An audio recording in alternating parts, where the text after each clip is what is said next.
ಎಲ್ಲರೂ ನನ್ನ ಜೊತೆಗೆ ರಿಪೀಟ್ ಮಾಡಿ.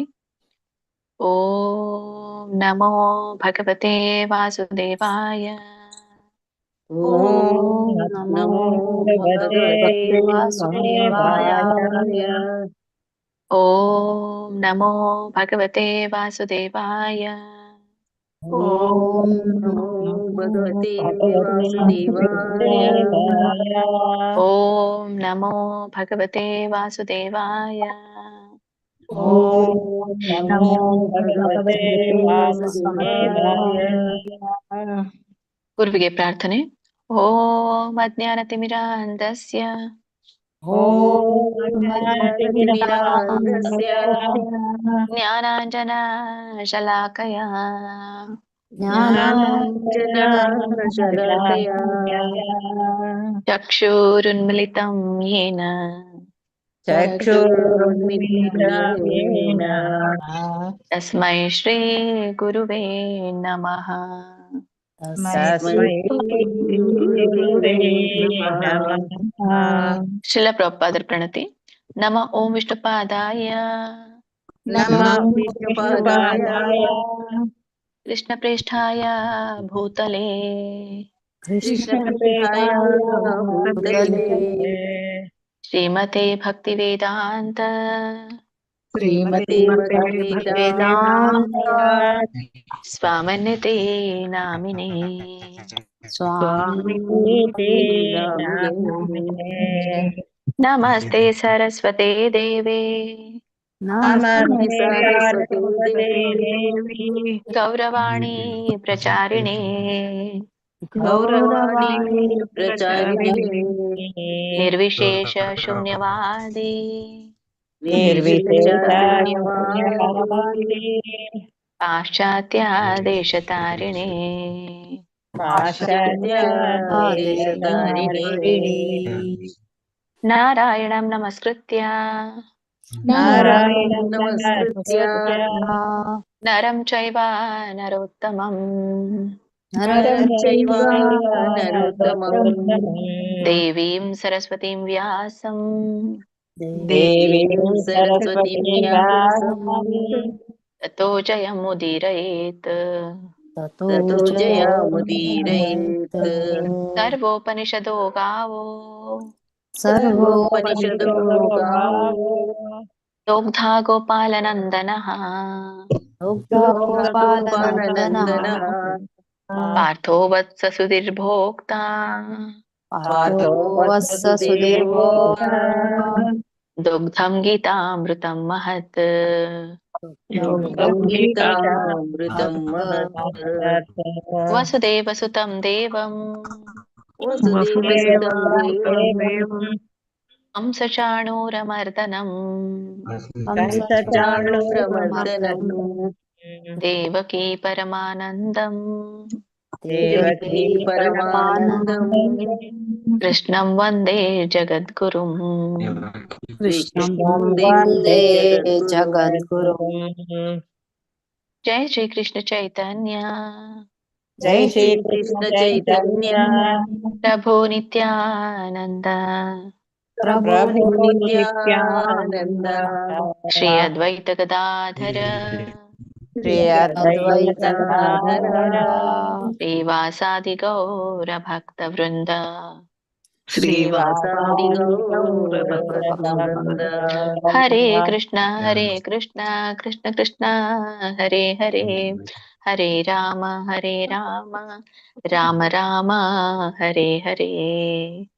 ಹರೇ ಕೃಷ್ಣ ಕೃಷ್ಣ ಕೃಷ್ಣ ಹರೇ ಹರೇ ಹರೇ ರಾಮ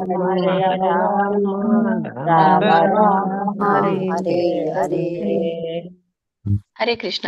ಎಲ್ರಿಗೂ ಇಸ್ಕಾನ್ ಶ್ರೀ ರಾಧಾ ಗೋವಿಂದ ಕಿ ಜೈ, ಶ್ರೀ ಶ್ರೀ ಗೌರನಿತಾಯಿ ಕಿ ಜೈ, ಶ್ರೀಲ ಪ್ರಭುಪಾದ್ ಕಿ ಜೈ, ಶ್ರೀಲ ಗುರುದೇವ ಕಿ ಜೈ, ಎಲ್ಲ ಗುರು ಪರಂಪರೆಗೂ ಜೈ, ಎಲ್ಲ ದೀಕ್ಷಾ ಗುರುಗಳಿಗೂ ಜೈ, ಎಲ್ಲ ಶಿಕ್ಷಾ ಗುರುಗಳಿಗೂ ಜೈ, ಇಲ್ಲಿ ನೆರೆದಿರುವಂತಹ ಎಲ್ಲ ಭಕ್ತ ವೃಂದಕ್ಕೂ ಜೈ. ವಾಂಛಾ ಕಲ್ಪತರುಭ್ಯಶ್ಚ ಕೃಪಾ ಸಿಂಧುಭ್ಯ ಏವ ಚ ಪತಿತಾನಾಂ ಪಾವನೇಭ್ಯೋ ವೈಷ್ಣವೇಭ್ಯೋ ನಮೋ ನಮಃ. ಅನಂತ ಕೋಟಿ ವೈಷ್ಣವ ವೃಂದ ಕಿ ಜೈ, ಶ್ರೀಲ ಪ್ರಭುಪಾದ್ ಕಿ ಜೈ, ಶ್ರೀಲ ಗುರುದೇವ ಕಿ ಜೈ. ಹರೇ ಕೃಷ್ಣ. ನಿನ್ನೆಯ ತರಗತಿಯಲ್ಲಿ ನಾವು 14ನೇ ಅಧ್ಯಾಯವನ್ನ ಪೂರ್ಣಗೊಳಿಸಿದ್ವಿ. ಸೊ ಇದರಲ್ಲಿ ಏನಾದ್ರು 14ನೇ ಅಧ್ಯಾಯ ಅಥವಾ ಹಿಂದಿನ ಅಧ್ಯಾಯಗಳಲ್ಲಿ ಏನಾದ್ರು ನಿಮಗೆ ಕುರಿತು ಪ್ರಶ್ನೆಗಳಿದ್ರೆ ಅಥವಾ ಏನಾದ್ರು ವಿಷಯ ತಿಳಿದೇ ಇದ್ರೆ ಸೊ ಅದನ್ನ ನೀವು ಕೇಳ್ಬೋದು. ಸೊ ಅದನ್ನ ನಾವು ಕ್ಲಿಯರ್ ಮಾಡ್ಕೊಂಡು ಮುಂದಿನ ಒಂದು ಅಧ್ಯಾಯ 15ನೇ ಅಧ್ಯಾಯಕ್ಕೆ ಹೋಗೋಣ. ಹರೇ ಕೃಷ್ಣ. ಏನು ಇಲ್ಲ ಅಂತ ಅನ್ಕೋತೀನಿ. ಉಳಿದವ್ರಿಗೆ ಯಾರಿಗೂ ಇಲ್ಲ ಅಂತಂದ್ರೆ ಕಂಟಿನ್ಯೂ ಮಾಡೋಣ. ಆನ್ಸರ್ ಕೊಟ್ಟಿಲ್ಲ ಅದಕ್ಕೆ.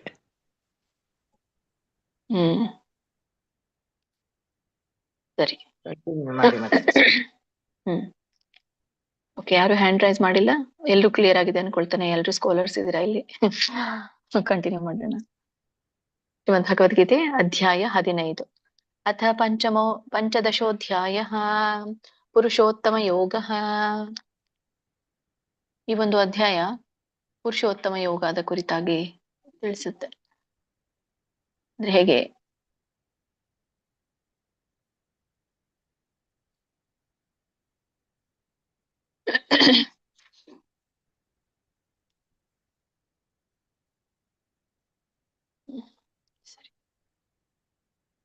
ಶ್ರೀಮದ್ ಭಗವದ್ಗೀತೆ ಅಧ್ಯಾಯ 15 ಒಂದನೇ ಶ್ಲೋಕ.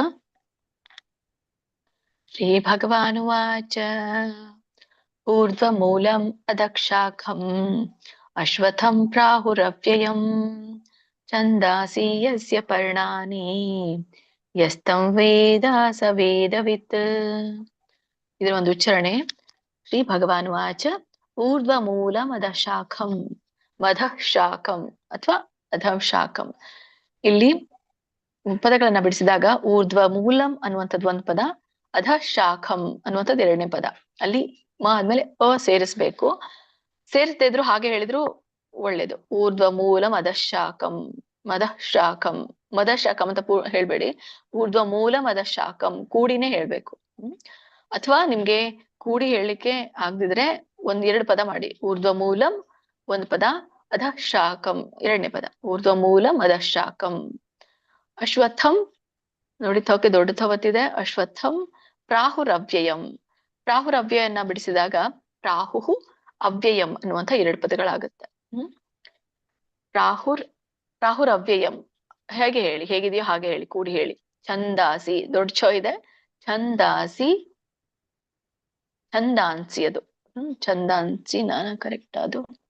ಛಂದಾಂಸಿ. ಛಂದಾಂಸಿ ಯಸ್ಯ ಪರ್ಣಾನಿ. ಅನುಸ್ವರ ಎರಡಿದೆ. ಛಂದಾಂಸಿ ಯಸ್ಯ ಪರ್ಣಾನಿ ಯಸ್ತ್ವಂ ವೇದ ಸ ವೇದವಿತ್. ದೀರ್ಘ ಇರುವುದನ್ನ ನೋಡಿ ಹೇಳಿ. ಯಸ್ತಂ ಅದು ಬಿಡಿಸಿದಾಗ ಯಹ ತಮ್ ಅಂತ ಆಗತ್ತೆ, ಕೂಡಿ ಯಸ್ತಂ ಅಂತ ಹೇಳ್ತಾರೆ. ಉಳಿದಿದ್ದೆಲ್ಲ ಸರಿ ಇದೆ. ಅರ್ಥ ತಿಳ್ಕೊಳ್ಳೋಣ. ಊರ್ಧ್ವ ಮೂಲಂ, ಈ ಊರ್ಧ್ವ ಮೂಲಂ ಅಂತ ಇಲ್ಲಿ ಹೇಳ್ತಾ ಇರುವಂತದ್ದು ಮೇಲಿರುವಂತಹ, ಮೇಲಕ್ಕೆ ಇರುವಂತಹ ಮೂಲ ಅಂತ ಇಲ್ಲಿ ಹೇಳ್ತಾ ಇರುವಂತದ್ದು. ಮೇಲೆ ಇರುವಂತಹ ಮೂಲ ಏನಿದೆ ಮೇಲೆ, ಸೊ ಬೇರುಗಳು ಮೇಲಿರುವ ಅಂತ ಇಲ್ಲಿ ಹೇಳ್ತಾ ಇರುವಂತದ್ದು. ಊರ್ಧ್ವ ಮೂಲಂ ಅಧಃಶಾಖಂ. ಊರ್ಧ್ವ ಮೂಲಂ ಅಂದ್ರೆ ಮೇಲಕ್ಕೆ ಇರುವಂತಹ ಮೂಲ, ಅಧಃಶಾಖಂ ಅಂದ್ರೆ ಕೆಳಗೆ ಹರಡಿರುವಂತಹ ಶಾಖೆಗಳು ಇಲ್ಲಿ ಹೇಳ್ತಾರೆ. ಅದ ಅಂದ್ರೆ ಕೆಳಗೆ ಇರುವಂತದ್ದು, ಕೆಳಗೆ ಹರಡಿರುವ ಶಾಖೆಗಳಿರುವ. ಎಲ್ಲಿದೆ ಮೇಲಕ್ಕೆ ಇರುವ ಮೂಲ, ಕೆಳಗಡೆ ಇರುವಂತಹ ಶಾಖೆ? ಅಶ್ವತ್ಥ ವೃಕ್ಷಕ್ಕೆ ಹೇಳ್ತಾ ಇರುವಂತದ್ದು ಇಲ್ಲಿ. ಅಶ್ವತ್ಥಂ ಪ್ರಾಹುರವ್ಯಯಂ ಅಂದ್ರೆ, ಪ್ರಾಹುಹು ಅಂದ್ರೆ ಇಲ್ಲಿ ಹೇಳ್ತಾರೆ ಅಂತ ಇಲ್ಲಿ ಹೇಳ್ತಾರೆ. ಹೇಳ್ತಾರೆ ಅಂತ ಅದರ ಅರ್ಥ, ಹೇಳುತ್ತಾರೆ. ಏನ್ ಹೇಳ್ತಾರೆ? ಅವ್ಯಯಂ. ಅವ್ಯಯಂ ಅಂದ್ರೆ ನಾಶರಹಿತವಾಗಿರುವಂತದ್ದು. ನಾಶರಹಿತವೆಂದು ಛಂದಾಸಿ, ಛಂದಾಂಸಿ. ಛಂದಾಂಸಿ ಅಂದ್ರೆ ಇಲ್ಲಿ ಈ ವೇದ ಮಂತ್ರಗಳಿಗೆ ಛಂದಾಂಸಿ ಅಂತ ಹೇಳ್ತಾರೆ. ಸೊ ವೇದ ಮಂತ್ರಗಳು ಯಸ್ಯ ಪರ್ಣಾನಿ. ಯಸ್ಯ ಅಂದ್ರೆ ಯಾರಿಗೆ, ಪರ್ಣಾನಿ ಅಂದ್ರೆ ಎಲೆಗಳು ಅಂತ ಇಲ್ಲಿ ಹೇಳ್ತಾ ಇರುವಂತದ್ದು. ತಮ್ ವೇದ, ಯಾರು ಅದನ್ನ ತಿಳ್ಕೊಳ್ತಾರೋ ಸೊ ಅವನು ಸವೇದವಿತ್. ಯಸ್ತಂ ವೇದ, ಯಸ್ತಂ ವೇದ ಯಾರು ಅದನ್ನ ತಿಳ್ಕೊಳ್ತಾರೋ ಸ ವೇದವಿತ್, ಅವನು ವೇದಗಳನ್ನ ತಿಳಿದವನು ಅಂತ ಹೇಳ್ತಾರೆ. ಸೊ ಏನ್ ಅರ್ಥ ಕೊಡುತ್ತೆ ಅಂದ್ರೆ ಇದು ಊರ್ಧ್ವ ಮೂಲಂ ಅಧಃಶಾಖಂ ಅಶ್ವತ್ಥಂ ಅಂದ್ರೆ ಏನು ಮೇಲಕ್ಕೆ ಮತ್ತೆ ಕೆಳಕ್ಕೆ ಹರಡಿರುವ ಶಾಖೆಗಳಿರುವ ಅಶ್ವತ್ಥ ವೃಕ್ಷವನ್ನು ಅಂತ ಹೇಳ್ತಾ ಇರುವಂತದ್ದು ಇಲ್ಲಿ. ಊರ್ಧ್ವ ಮೂಲಂ ಅಧಃಶಾಖಂ ಅಶ್ವತ್ಥಂ. ಅವ್ಯಯಂ ಪ್ರಾಹುಹು. ಸೊ ನಾಶರಹಿತವೆಂದು ಜ್ಞಾನಿಗಳು ಹೇಳ್ತಾರೆ. ಛಂದಾಂಸಿ ಯಸ್ಯ ಪರ್ಣಾನಿ. ವೇದ ಮಂತ್ರಗಳು ಅದರ ಎಲೆಗಳಾಗಿವೆ ಅಂತ ಹೇಳ್ತಾರೆ. ಯಸ್ತಂ ವೇದ ಸ ವೇದವೇತ್. ಯಹತಂ ವೇದ ಸ ವೇದವೇತ್. ಯಾರು ಈ ವೃಕ್ಷವನ್ನ ತಿಳಿತಾರೋ ವೇದ ಯಸ್ತಂ ಅಂತಂದ್ರೆ ತಿಳಿಯೋದು. ಸೊ ಇಲ್ಲಿ ಯಸ್ತಂ ವೇದ ಅಂತ ಹೇಳ್ತಾರೆ. ಅಂದ್ರೆ ಯಾರು ಈ ವೃಕ್ಷ ತಿಳಿತಾನೋ ಸಹ ವೇದವೇತ್, ಅವನೇ ವೇದ ಜ್ಞಾನಿಯಾಗಿದ್ದಾನೆ ಅಂತ ಇಲ್ಲಿ ಹೇಳ್ತಾರೆ. ಸೊ ಭಗವಂತ ಇಲ್ಲಿ ಹೇಳ್ತಾ ಇರುವಂತದ್ದು ಏನು ಅಂದ್ರೆ, ಸೊ ಬೇರುಗಳು ಮೇಲೆ ಇರುವಂತಹದ್ದು ಮತ್ತೆ ರೆಂಬೆಗಳು ಕೆಳಗಿರುವಂತಹ ಒಂದು ಅವಿನಾಶಿ ಆದಂತ ವೃಕ್ಷ ಒಂದಿದೆ ಅಂತ ಇಲ್ಲಿ ಹೇಳ್ತಾರೆ. 2 ಲೈನ್ ಅಲ್ಲಿ ಹೇಳ್ತಾರೆ. ಸೊ ಹೀಗೆ ಅದೇನು ಅಶ್ವತ್ಥ ವೃಕ್ಷ ಇದೆ ಅದಕ್ಕೆ ಇರುವಂತಹ ಎಲೆಗಳೆಲ್ಲವೂ ಕೂಡ ವೇದ ಮಂತ್ರಗಳು ಎಂದು ಹೇಳ್ತಾರೆ. ಸೊ ಯಾರು ಈ ನಿಜವಾಗಿ ಈ ಒಂದು ಮರವನ್ನ ತಿಳ್ಕೊಳ್ತಾರೋ, ಸೊ ಅವನು ಈ ವೃಕ್ಷ ತತ್ವವನ್ನ ಯಾರು ತಿಳ್ಕೊಳ್ತಾರೋ ಅಥವಾ ಯಾರು ಈ ಮರವನ್ನ ತಿಳ್ಕೊಳ್ತಾರೋ ಅವರು ವೇದಗಳನ್ನ ತಿಳಿದ ಹಾಗೆ ಅಂತ ಇಲ್ಲಿ ಹೇಳ್ತಾರೆ. ಹರಿ ಕೃಷ್ಣ.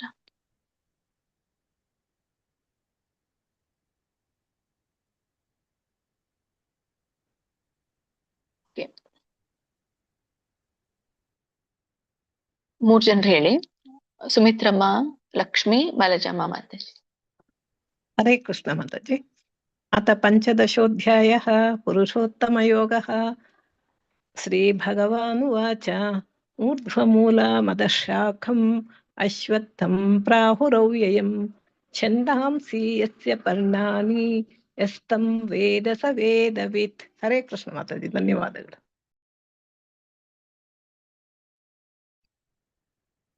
ಶ್ಲೋಕ 1. ಶ್ರೀ ಭಗವಾನುವಾಚ ಊರ್ಧ್ವಮೂಲಂ ಮದಃ ಶಾಖಂ ಅಶ್ವತ್ಥಂ ಪ್ರಾಹುರವ್ಯಯಂ ಛಂದಾಂಸಿ ಯಸ್ಯ ಪರ್ಣಾನಿ ಯಸ್ತಂ ವೇದ ಸ ವೇದವಿತ್. ಮಾತಾಜಿ ಎಲ್ಲಿ ತಪ್ಪಾಯ್ತು ಮಾತಾಜಿ? ನಂಗೆ ಗೊತ್ತಾಗಿಲ್ಲ. ಇಲ್ಲ, ಮೊದ್ಲಿನ್ಕಿಂತ ಬೆಟರ್ ಇದೆ ನಿಮ್ದೆಲ್ಲ. ಈಗ ಇದು ಚಂದಾನ್ಸಿ, ದಾಕು ಕೂಡ ಅನುಸ್ವಾರ ಇದೆ. ಚಂದಾನ್ಸಿ. ಮತ್ತೆ ಇಲ್ಲಿ ಮೊದ್ಲೇ ಲೈನ್ ಅಲ್ಲಿ ಊರ್ಧ್ವ ಮೂಲ ಮದಃಶಾಖಂ ಕೂಡಿನೇ ಹೇಳ್ಬೇಕು ಅದನ್ನ. ಮತ್ತೆ ಮೂಲ ಬಿಟ್ಟು ಮತ್ತೆ ಗ್ಯಾಪ್ ಬಿಟ್ಟು ಮದ ಅಂತ ಹೇಳಂಗಿಲ್ಲ. ಊರ್ಧ್ವ ಮೂಲ ಮದಃಶಾಖಂ, ಅಥವಾ ನೀವು ಗ್ಯಾಪ್ ಇಡೋರಿದ್ರೆ ಆದ್ಮೇಲೆ ಗ್ಯಾಪ್ ಬಿಡ್ಬೇಕು. ಊರ್ಧ್ವ ಮೂಲ ಅಧಃಶಾಖಂ ಹಾಕ್ಬೇಕಲ್ಲಿ. ಅದೊಂದು ಗಮನಿಸಿ. ಆದ್ರೆ ನೀವು ಚೆನ್ನಾಗಿ ಹೇಳ್ಕೊಡ್ತಿದ್ದೀರಾ, ಅದರಿಂದ ಪ್ರಾಕ್ಟೀಸ್ ಮಾಡ್ತಾ ಇದ್ದೀನಿ ಮಾತಾಜಿ, ಸ್ಟೆಪ್ ಬೈ ಸ್ಟೆಪ್ ಮಾಡಿ ಮಾತಾಜಿ. ದಿನ ಇಲ್ಲ, ಬಟ್ ತುಂಬಾನೇ ಇದಾಗಿದೆ ನಿಮ್ಮಲ್ಲಿ, ಬದಲಾವಣೆಗಳಾಗಿದೆ ಕಾಣಿಸುತ್ತೆ. ನೀವ್ ಹೇಳ್ಕೊಡೋದ್ ನೋಡಿದ್ರೆ ನಾವು ಚೆನ್ನಾಗ್ ಕಲಿಬಹುದು. ಆದ್ರೆ ಸ್ವಲ್ಪ ನಮ್ದು ಇದೆಲ್ಲ ಎಫರ್ಟ್ಸ್ ಹಾಕ್ಬೇಕಲ್ಲ ಮಾತಾಜಿ, ಸುಮ್ನೆ ಆಗಲ್ಲ. ಹೌದು, ನೀವು ಮನೇಲಿ ಪ್ರಾಕ್ಟೀಸ್ ಮಾಡ್ಬೇಕು. ಪ್ರಾಕ್ಟೀಸ್ ಮಾಡ್ಬೇಕು. ಓಕೆ, ಥ್ಯಾಂಕ್ ಯು ಮಾತಾಜಿ. ನೆಕ್ಸ್ಟ್ ಹೇಳಿ.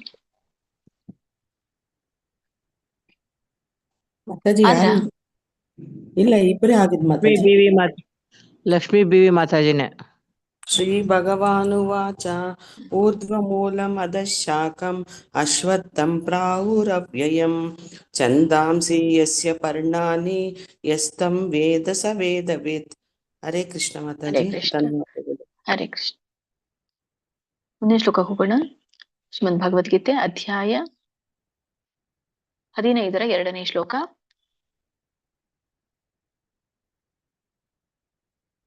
ಅಧಶ್ಚೋರ್ಧ್ವಂ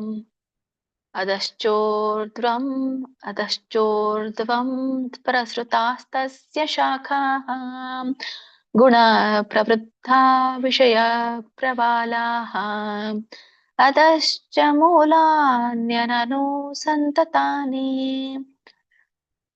ಕರ್ಮಾನುಬಂಧೀನಿ ಮನುಷ್ಯಲೋಕೆ. ಇದು ಸ್ವಲ್ಪ ಎಲ್ರಿಗೂ ಸಮಯ ತೆಗೆದುಕೊಳ್ಬಹುದು ಅನ್ಸುತ್ತೆ ಹೇಳಲಿಕ್ಕೆ. ಅಧಶ್ಚೋರ್ಧ್ವಂ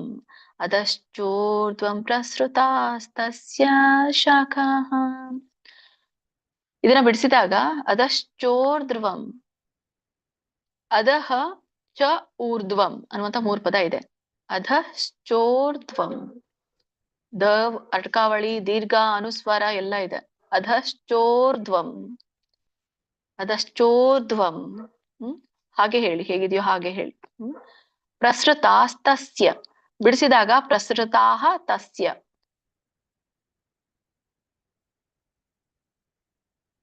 ಸೊ ಅದು ಕೂಡ ಕೂಡಿ ಹೇಳಿ ನೀವು, ಯಾಕಂದ್ರೆ ಇಲ್ಲಿ ತಸ್ಯ ಅಂತ ಬೇರೆ ಹೇಳ್ಬಿಟ್ರೆ ಅಲ್ಲಿ ರಾಗ ಬರಲ್ಲ ನಿಮ್ಗೆ. ಸಕ್ಕೆ ಒಟ್ರು ಸುಳಿದೆ, ಋಷಿ ರು ಹೇಳ್ಬೇಕು. ಪ್ರಸೃತಾಸ್ತಸ್ಯ, ಪ್ರಸೃತಾಸ್ತಸ್ಯ ಶಾಖಾಹ.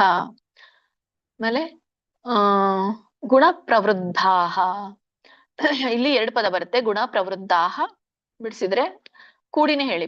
ಗುಣ ಪ್ರವೃದ್ಧಾಹ ವಿಷಯ ಪ್ರವಾಲಾಹ, ವಿಷಯ ಪ್ರವಾಲಾಹ ಅನ್ನುವಂತ 2 ಪದ ಅಲ್ಲಿ ಇರುವ ಹಾಗೆ ಕೂಡಿ ಹೇಳಿ. ಅದಶ್ಚ ಮೂಲಾನ್ಯನುಸಂತತಾನಿ, ಇಲ್ಲಿ ಮೂಲಾನಿ ಅನುಸಂತತಾನಿ ಅನ್ನುವಂತ 2 ಪದ ಆಗುತ್ತೆ. ಅದಶ್ಚ ಮೂಲಾನ್ಯ ಅನುಸಂತತಾನಿ ಹೀಗೆ ಬರುತ್ತೆ. ಅಲ್ಲಿ ಸೇರಿಸಬಹುದು ನೀವು, ರಾಗ ಬರುತ್ತೆ. ಅಧಶ್ಚ ಮೂಲಾನ್ಯ ಅನುಸಂತತಾನಿ, ಮೂಲಾನಿ ಅದಶ್ಚ ಮೂಲಾನಿ ಅನುಸಂತತಾನಿ. ಒಂದ್ ವೇಳೆ ನೀವು ಅಲ್ಲಿ ಸೇರಿಸೋರಿದ್ರೆ ಮಧ್ಯದಲ್ಲಿ ಅನುಸಂತತಾನಿ ನ್ಯ ಆದ್ಮೇಲೆ ಹಿಂದಿನ ಪದ ನೀ ಆಗ್ಬೇಕು ಅಲ್ಲಿ ಸೇರಿಸಿದ್ರೆ. ಸಪೋಸ್ ನೀವು ಸೇರಿಸದೇ ಇದ್ರೆ, ಕೂಡಿ ಹೇಳೋರಾಗಿದ್ರೆ ಮೂಲಾನ್ಯ ಅನುಸಂತತಾನಿ ಬಿಡಿಸ್ಲೇ ಹೇಳ್ಬೇಕು. ಸೊ ನೀವು ಹೇಳಿ, ಬಿಡಿಸಿನೇ ಹೇಳಿ ಈ ಒಂದು ಪದವನ್ನ. ಅದಶ್ಚ ಮೂಲಾನಿ ಅನುಸಂತತಾನಿ ಅಂತ. ಒಂದ್ ವೇಳೆ ಯಾರಿಗೆ ಪರ್ಫೆಕ್ಟ್ ಇದೆಯೋ, ನನ್ಗೆ ಹೇಳಿಕ್ ಬರುತ್ತೆ ಅಂತದ್ದು, ಅವರು ಅದಶ್ಚ ಮೂಲಾನ್ಯ ಅನುಸಂತತಾನಿ ಹಾಗೂ ಹೇಳ್ಬೋದು, ಅದು ಸರಿ ಇದೆ. ಕರ್ಮಾನುಬಂಧೀನಿ, ಇಲ್ಲಿ ಕರ್ಮ ಅನುಬಂಧಿನಿ ಅನ್ನುವಂಥದ್ದು 2 ಪದ ಕೂಡಿ ಹೇಳಿ. ಕರ್ಮಾನುಬಂಧೀನಿ ನೋಡಿ, ಅಲ್ಲಿ ದೊಡ್ಡ ಇದೆ ಮತ್ತೆ ದೀರ್ಘ ಇದೆ. ಬಂಧೀನಿ ಎಳಿಬೇಕು. ಮನುಷ್ಯ ಲೋಕೆ. ಹರೇ ಕೃಷ್ಣ. ಇದ್ರ ಒಂದು ಅರ್ಥ ಅಧಶ್ಚೋರ್ಧ್ವಂ, ಅಧಃ ಚ ಊರ್ಧ್ವಂ ಅಂತ ಹೇಳಿ. ಅಧಃ ಅಂತಂದ್ರೆ ಕೆಳಗೆ, ಊರ್ಧ್ವಂ ಅಂದ್ರೆ ಮೇಲು, ಕೆಳಗೂ ಮೇಲು. ಪ್ರಸೃತಾಹ, ಪ್ರಸೃತಾಹ ಅಂದ್ರೆ ಇಲ್ಲಿ ಹರಡಿರುವುದಕ್ಕೆ ಹೇಳ್ತಾರೆ, ಹರಡಿರೋದು. ಮೇಲೆ ಕೆಳಗೂ ಹರಡಿದೆ. ಏನು? ತಸ್ಯ ಶಾಖಾಹ, ಅದರ ಶಾಖೆಗಳು ಅಂತ ಹೇಳ್ತಾರೆ. ಶಾಖಾಹ ಅಂತಂದ್ರೆ ಇಲ್ಲಿ ರೆಂಬೆ ಕೊಂಬೆಗಳಿಗೆ ಹೇಳ್ತಾ ಇರುವಂತದ್ದು. ಸೊ ಮೇಲೂ ಕೆಳಗೂ ಹರಡಿದೆ. ಏನು? ಶಾಖೆಗಳು. ಗುಣ ಪ್ರವೃದ್ಧ. ಸೊ ಹೀಗೆ 3 ಗುಣಗಳಿಂದ ಇದು ಏನಾಗಿದೆ? ಪ್ರವೃದ್ಧ. ಪ್ರವೃದ್ಧ ಅಂದ್ರೆ ಬೆಳೆದಿದೆ ಅಥವಾ ಪೋಷಿಸಲ್ಪಟ್ಟುತ್ತೆ ಅಂತ ಇಲ್ಲಿ ಹೇಳ್ತಾ ಇರುವಂತದ್ದು. ಗುಣ ಪ್ರವೃದ್ಧ, 3 ಗುಣಗಳಿಂದ ಇದು ಪೋಷಿಸಲ್ಪಡುತ್ತೆ. ವಿಷಯ ಪ್ರವಾಲಾಹ, ಸೊ ಹೀಗೆ ಇಂದ್ರಿಯ ವಿಷಯಗಳ ಕೊಂಬೆಗಳಿರುವಂತಹ ವಿಷಯ ಪ್ರವಾಲಾಹ. ಪ್ರವಾಲಾಹ ಅಂದ್ರೆ ಅಲ್ಲಿ ಈ ಸಣ್ಣ ಕುಡಿಗಳಿರುತ್ತಲ್ಲ, ಅದಕ್ಕೆ ಏನಂತ ಹೇಳ್ತಾರೆ? ಪ್ರವಾಲಾಹ ಅಂತ ಹೇಳ್ತಾರೆ. ಸೊ ಅದಕ್ಕೆ ಸಣ್ಣ ಸಣ್ಣ ಕುಡಿಗಳು ಏನಿರುತ್ತೋ ಆ ಕೊಂಬೆಗೆ, ಶಾಖೆಗೆ, ಅವು ಇಂದ್ರಿಯ ವಿಷಯಗಳು ಅಂತ ಹೇಳ್ತಾರೆ. ಅದಶ್ಚ ಮೂಲಾನಿ ಅಂದ್ರೆ ಕೆಳಭಾಗದಲ್ಲಿಯೂ ಮೂಲಗಳು ಏನಾಗಿರುತ್ತೆ? ವಿಸ್ತರಿಸಿಕೊಂಡಿರುತ್ತೆ. ಅನುಸಂತತಾನಿ, ಅನುಸಂತತಾನಿ ಅಂದ್ರೆ ಇಲ್ಲಿ ವಿಸ್ತರಿಸಿಕೊಂಡಿರುವುದಕ್ಕೆ ಹೇಳ್ತಾರೆ. ಕೆಳಭಾಗದಲ್ಲಿಯೂ ಮೂಲಗಳು ವಿಸ್ತರಿಸಿಕೊಂಡಿದೆ. ಕರ್ಮಾನುಬಂಧೀನಿ. ಸೊ ಹಾಗಾಗಿ ಇದು ಕರ್ಮಗಳಿಂದ ಅನುಬಂಧೀನಿ ಅಂದ್ರೆ ಬಂಧಿತವಾಗಿರುವಂಥದ್ದು. ಎಲ್ಲಿ? ಮನುಷ್ಯ ಲೋಕೆ, ಮಾನವನ ಲೋಕದಲ್ಲಿ ಅಂತ ಹೇಳ್ತಾ ಇರುವಂಥದ್ದು. ಏನರ್ಥ ಕೊಡುತ್ತಂದ್ರೆ ಒಂದೊಂದು ಲೈನು, ಅದಶ್ಚೋರ್ಧ್ವಂ ಪ್ರಸೃತಾಸ್ತಸ್ಯ ಶಾಖಾಹ. ಈ ಆ ವೃಕ್ಷದ ಶಾಖೆಗಳು, ಯಾವ ವೃಕ್ಷದ ಶಾಖೆಗಳು? ಹಿಂದಿನ ಶ್ಲೋಕದಲ್ಲಿ ಅಶ್ವತ್ಥ ವೃಕ್ಷದ ಹೇಳ್ತಾ ಇರುವಂತದ್ದು. ಆ ವೃಕ್ಷದ ಶಾಖೆಗಳು ಮೇಲಕ್ಕೂ ಕೆಳಕ್ಕೂ ಹರಡಿವೆ. 1ನೇ ಪದ, 1ನೇ ಲೈನು. 2ನೇ ಲೈನ್ ಏನ್ ಹೇಳುತ್ತೆ? ಗುಣ ಪ್ರವೃದ್ಧ ವಿಷಯ ಪ್ರವಾಲಾಹ. 3 ಗುಣಗಳಿಂದ ಪೋಷಿಸಲ್ಪಟ್ಟಿದೆ. ಯಾವುದು? ಈ ಶಾಖೆಗಳು. ಸೊ ಇದರ ಒಂದು ಕುಡಿಗಳು, ಇಂದ್ರಿಯ ವಿಷಯಗಳು ಇದರ ಕುಡಿಗಳು, ಆ ಕೊಂಬೆಗಳಿಗಿರುವಂತ ಕುಡಿಗಳು. ಅದಶ್ಚ ಮೂಲಾನಿ ಅನುಸಂತತಾನಿ. ಅದಶ್ಚ ಅಂದ್ರೆ ಕೆಳಭಾಗದಲ್ಲಿ, ಮೂಲಾನಿ ಅನುಸಂತತಾನಿ ಅದರ ಮೂಲಗಳು ವ್ಯಾಪಕವಾಗಿ ಹರಡಿವೆ. ಕೆಳಭಾಗದಲ್ಲಿ ಏನಿದೆಯೋ ಅದರ ಮೂಲ ಬೇರುಗಳೇನಿದೆ ಕೆಳಭಾಗದಲ್ಲಿ ತುಂಬಾ ಹರಡಿದೆ. ಕರ್ಮಾನುಬಂಧಿನಿ ಮನುಷ್ಯ ಲೋಕೆ. ಸೊ ಅವು ಮಾನವ ಲೋಕದಲ್ಲಿ ಕರ್ಮ ಬಂಧನವನ್ನ ಉಂಟು ಮಾಡುತ್ತೆ ಅಂತ ಹೇಳಿ 4ನೇ ಲೈನ್ ಹೇಳುತ್ತೆ. ಸೊ ಒಟ್ಟರೆ ಏನರ್ಥ ಕೊಡುತ್ತಂದ್ರೆ, ಈ ಅಶ್ವತ್ಥ ವೃಕ್ಷದ ಶಾಖೆಗಳು ಮೇಲೂ ಕೆಳಕ್ಕೂ ಹರಡಿದೆ. ಅವು ಸತ್ವ ರಜ ತಮ ಗುಣಗಳಿಂದ ಪೋಷಿಸಲ್ಪಟ್ಟಿದೆ. ಮತ್ತು ಇಂದ್ರಿಯ ವಿಷಯಗಳೇ ಅವುಗಳ ಕೊಂಬೆಗಳಾಗಿವೆ. ಸೊ ಆದ್ರೆ ಕೆಳಗಿನ ಮೂಲಗಳು ಏನಿದೆಯೋ ಆ ಕೆಳಗಿನ ಭಾಗದ ಮೂಲಗಳು ಮಾನವ ಲೋಕದಲ್ಲಿ ಜೀವಿಯನ್ನ ಕರ್ಮಬಂಧನಕ್ಕೊಳಪಡಿಸುತ್ತೆ ಅಂತ ಇಲ್ಲಿ ಹೇಳ್ತಾರೆ.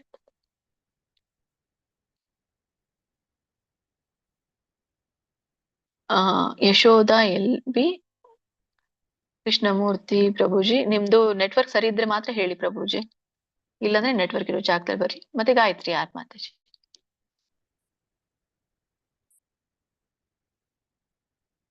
ಹರೇ ಕೃಷ್ಣ. ಶ್ಲೋಕ 2. ಆದ್ವಾಶ್ಚೋರ್ಧಂ ಪ್ರಸ್ತುತಾಸ್ತಸ್ಯ ಶಾಖಃ ಗುಣಪವೃದ್ಧ ವಿಷಯ ಪ್ರವಾಲಃ ಅರ್ಧಶ್ಚ ಮೂಲಾನನು ಸಂತಾತಾನಿ ಕರ್ಮಾನುಬಂಧೀನಿ ಮನುಷ್ಯಲೋಕೆ. ಹರೇ ಕೃಷ್ಣ ಮಾತಾಜಿ. ಹರೇ ಕೃಷ್ಣ ಮಾತಾಜಿ.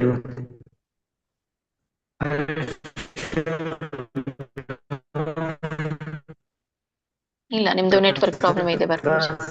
ಬೇಡ ಬೇಡ ಬೇಡ, ನಿಮ್ದು ಮ್ಯೂಟ್ ಮಾಡ್ಕೊಳ್ಳಿ ಪ್ರಭುಜಿ, ತುಂಬಾನೇ ಪ್ರಾಬ್ಲಮ್ ಇದೆ. ಹೇಳ ನಾನು ಮಾತಾಜಿ, ನಾ ಹೇಳ. ಯಾರು ನನಗೆ ಕೂಗಿದವ್ರು ಯಾರು? ಗಾಯತ್ರಿ ಮಾತಾಜಿ ಅಲ್ಲ? ಇಲ್ಲ, ನಿಮ್ದು ಬರುತ್ತೆ ಮಾತಾಜಿ. ಅದು ಆಲ್ಫಾಬೆಟಿಕಲಿ ಹೇಳ್ತಾ ಇದ್ದೀವಲ್ಲ. ಹರೇ ಕೃಷ್ಣ ಮಾತಾಜಿ. ಶ್ಲೋಕ 2. ಅಧಶ್ಚೋರ್ಧ್ವಂ ಪ್ರಸುತಾಸ್ತಸ್ಯ ಶಾಖಾಃ ಗುಣಪ್ರವೃದ್ಧ ವಿಷಪ್ರಬಲಾಃ ಅಧಶ್ಚ ಮೂಲಾನನುಸಂತತಾನಿ ಕರ್ಮಾನುಬಂಧೀನ್ ಮನುಷ್ಯಲೋಕೆ. ಹರೇ ಕೃಷ್ಣ ಮಾತಾಜಿ, ಧನ್ಯವಾದಗಳು. ಹರೇ ಕೃಷ್ಣ. ಗೀತೆ ಮಾತಾಜಿ ಹೇಳಿ. ಹರೇ ಕೃಷ್ಣ. ಶ್ಲೋಕ 2. ಅಧಶ್ಚೋರ್ಧ್ವಂ ಪ್ರಸೃತಾಸ್ತಸ್ಯ ಶಾಖಾಃ ಗುಣ ಪ್ರವೃದ್ಧ ವಿಷಯ ಪ್ರವಾಲಃ ಅಧಶ್ಚ ಮೂಲ್ಯಾನನುಸಂತತಾನಿ ಕರ್ಮಾನುಬಂಧೀನಿ ಮನುಷ್ಯಲೋಕೆ. ಹರೇ ಕೃಷ್ಣ ಮಾತಾಜಿ. ನೆಕ್ಸ್ಟ್ ಗೀತಾ ಕೊಡಿಕಲ್ ಮಾತಾಜಿ, ಹರಿಣಿ ಕಕ್ಕೇರಿ ಮಾತಾಜಿ, ಮತ್ತೆ ಜಯಲಕ್ಷ್ಮಿ ಮಾತಾಜಿ. ನೀವು ರೆಡಿ ಆಗಿ 3 ಜನ ನೆಕ್ಸ್ಟ್ ಶ್ಲೋಕ ಹೇಳಲಿಕ್ಕೆ. ನಾನು ಹೇಳಿದ್ಮೇಲೆ ಹೇಳಿ. ಶ್ರೀಮದ್ ಭಗವದ್ಗೀತೆ ಅಧ್ಯಾಯ 15 3ನೇ ಶ್ಲೋಕ.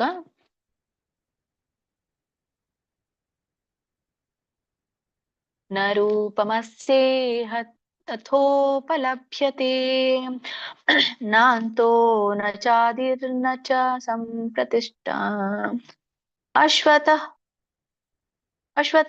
ಮೇನಂ ಸುವಿರೂಢಮೂಲಂ. ಇಲ್ಲಿ ನೀವು ಅಶ್ವತಂ ಏನಂ ಅಂತ ಕೂಡ ಹೇಳ್ಬೋದು, ಅಥವಾ ಕೂಡಿ ಆದ್ರೂ ಹೇಳ್ಬೋದು. ಅಶ್ವತಂ ಏನಂ ಸುವಿರೂಢಮೂಲಂ ಅಸಂಗ ಶಸ್ತ್ರೇಣ ದೃಢೇನ ಚಿತ್ವಾ. ಇದರ ಒಂದು ಉಚ್ಚಾರಣೆ ನ ರೂಪಂ ಅಸ್ಯೇಹ, ಅಸ್ಯ ಇಹ ಅಂತ ಹೇಳಿ. ರೂಪಂ ಅಸ್ಯ ಇಹ, ನ ಅನ್ನುವಂಥದ್ದು ಅದು ಕೂಡ ಸೆಪರೇಟ್ ಪದ ಆಗಿದೆ. ರೂಪಂ ಅಸ್ಯ ಇಹ ಅಂತೂ 3 ಪದಗಳು ಬರುತ್ತೆ. ನೀವು ಕೂಡಿ ಹೇಳಿ. ರೂಪಂ ಅಸ್ಯೇಹ, ಅಥವಾ 2 ಪದ ಮಾಡಿ. ನ ರೂಪಮಸ್ಯೇಹ, ನ ರೂಪಮಸ್ಯೇಹ ತಥೋಪಲಭ್ಯತೆ.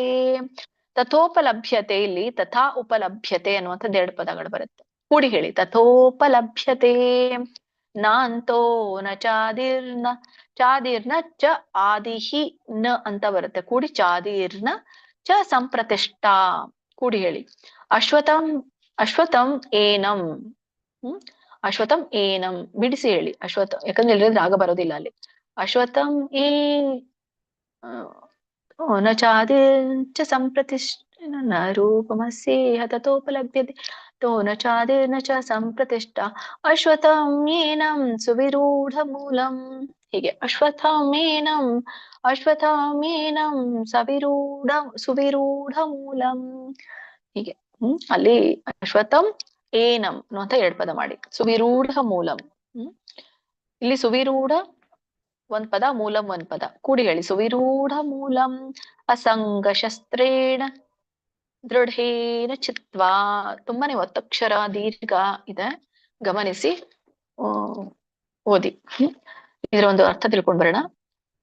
ನ ರೂಪಮಸ್ಯ ಇಹ, ನ ರೂಪಮಸ್ಯೇಹ ತಥೋಪಲಭ್ಯತೆ. 1ನೇ ಲೈನ್ ಏನ್ ಹೇಳುತ್ತಂದ್ರೆ,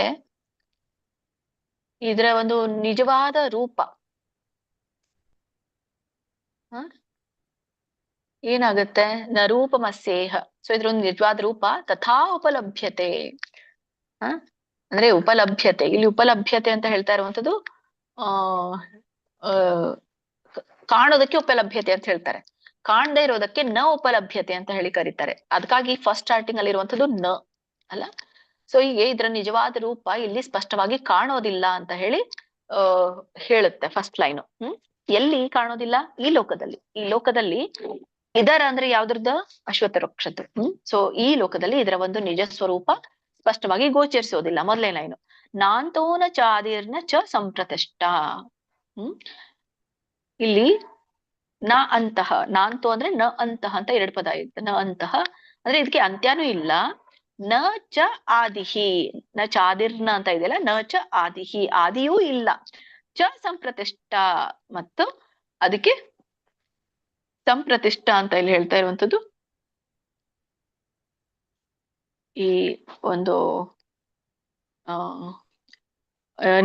ನೆಲೆ ತಳಪಾಯ ಅಂತ ಹೇಳ್ತೀವಲ್ಲ, ಸೊ ಅದಕ್ಕೆ ನೆಲೆಗೆ ಹೇಳುವಂಥದ್ದು ಸ್ಥಿರವಾದ ನೆಲೆ. ಸಂಪ್ರತಿಷ್ಠ ಸ್ಥಿರವಾದ ನೆಲೆ. ಅದಕ್ಕೆ ಒಂದು ಸ್ಥಿರವಾದ ನೆಲೆಯೂ ಕೂಡ ಇಲ್ಲ, ಅಥವಾ ತಳಪಾಯನೂ ಕೂಡ ಇಲ್ಲ ಅಂತಾನು ಹೇಳ್ಬೋದು. ನೆಲೆಯೂ ಇಲ್ಲ. ಒಟ್ಟಾರೆ ಏನರ್ಥ ಕೊಡುತ್ತಂದ್ರೆ ಎರಡನೇ ಲೈನು ಇದಕ್ಕೆ ಆದಿ ಅಂತ್ಯ ಅಥವಾ ಸ್ಥಿರವಾದ ನೆಲೆ ಇಲ್ಲ. ಆಮೇಲೆ ಮೂರನೇ ಲೈನು ಅಶ್ವತ್ಥಂ ಏನಂ, ಈ ಅಕ್ಷತ ವೃಕ್ಷವನ್ನ ಸುವಿರೂಢ ಮೂಲಂ.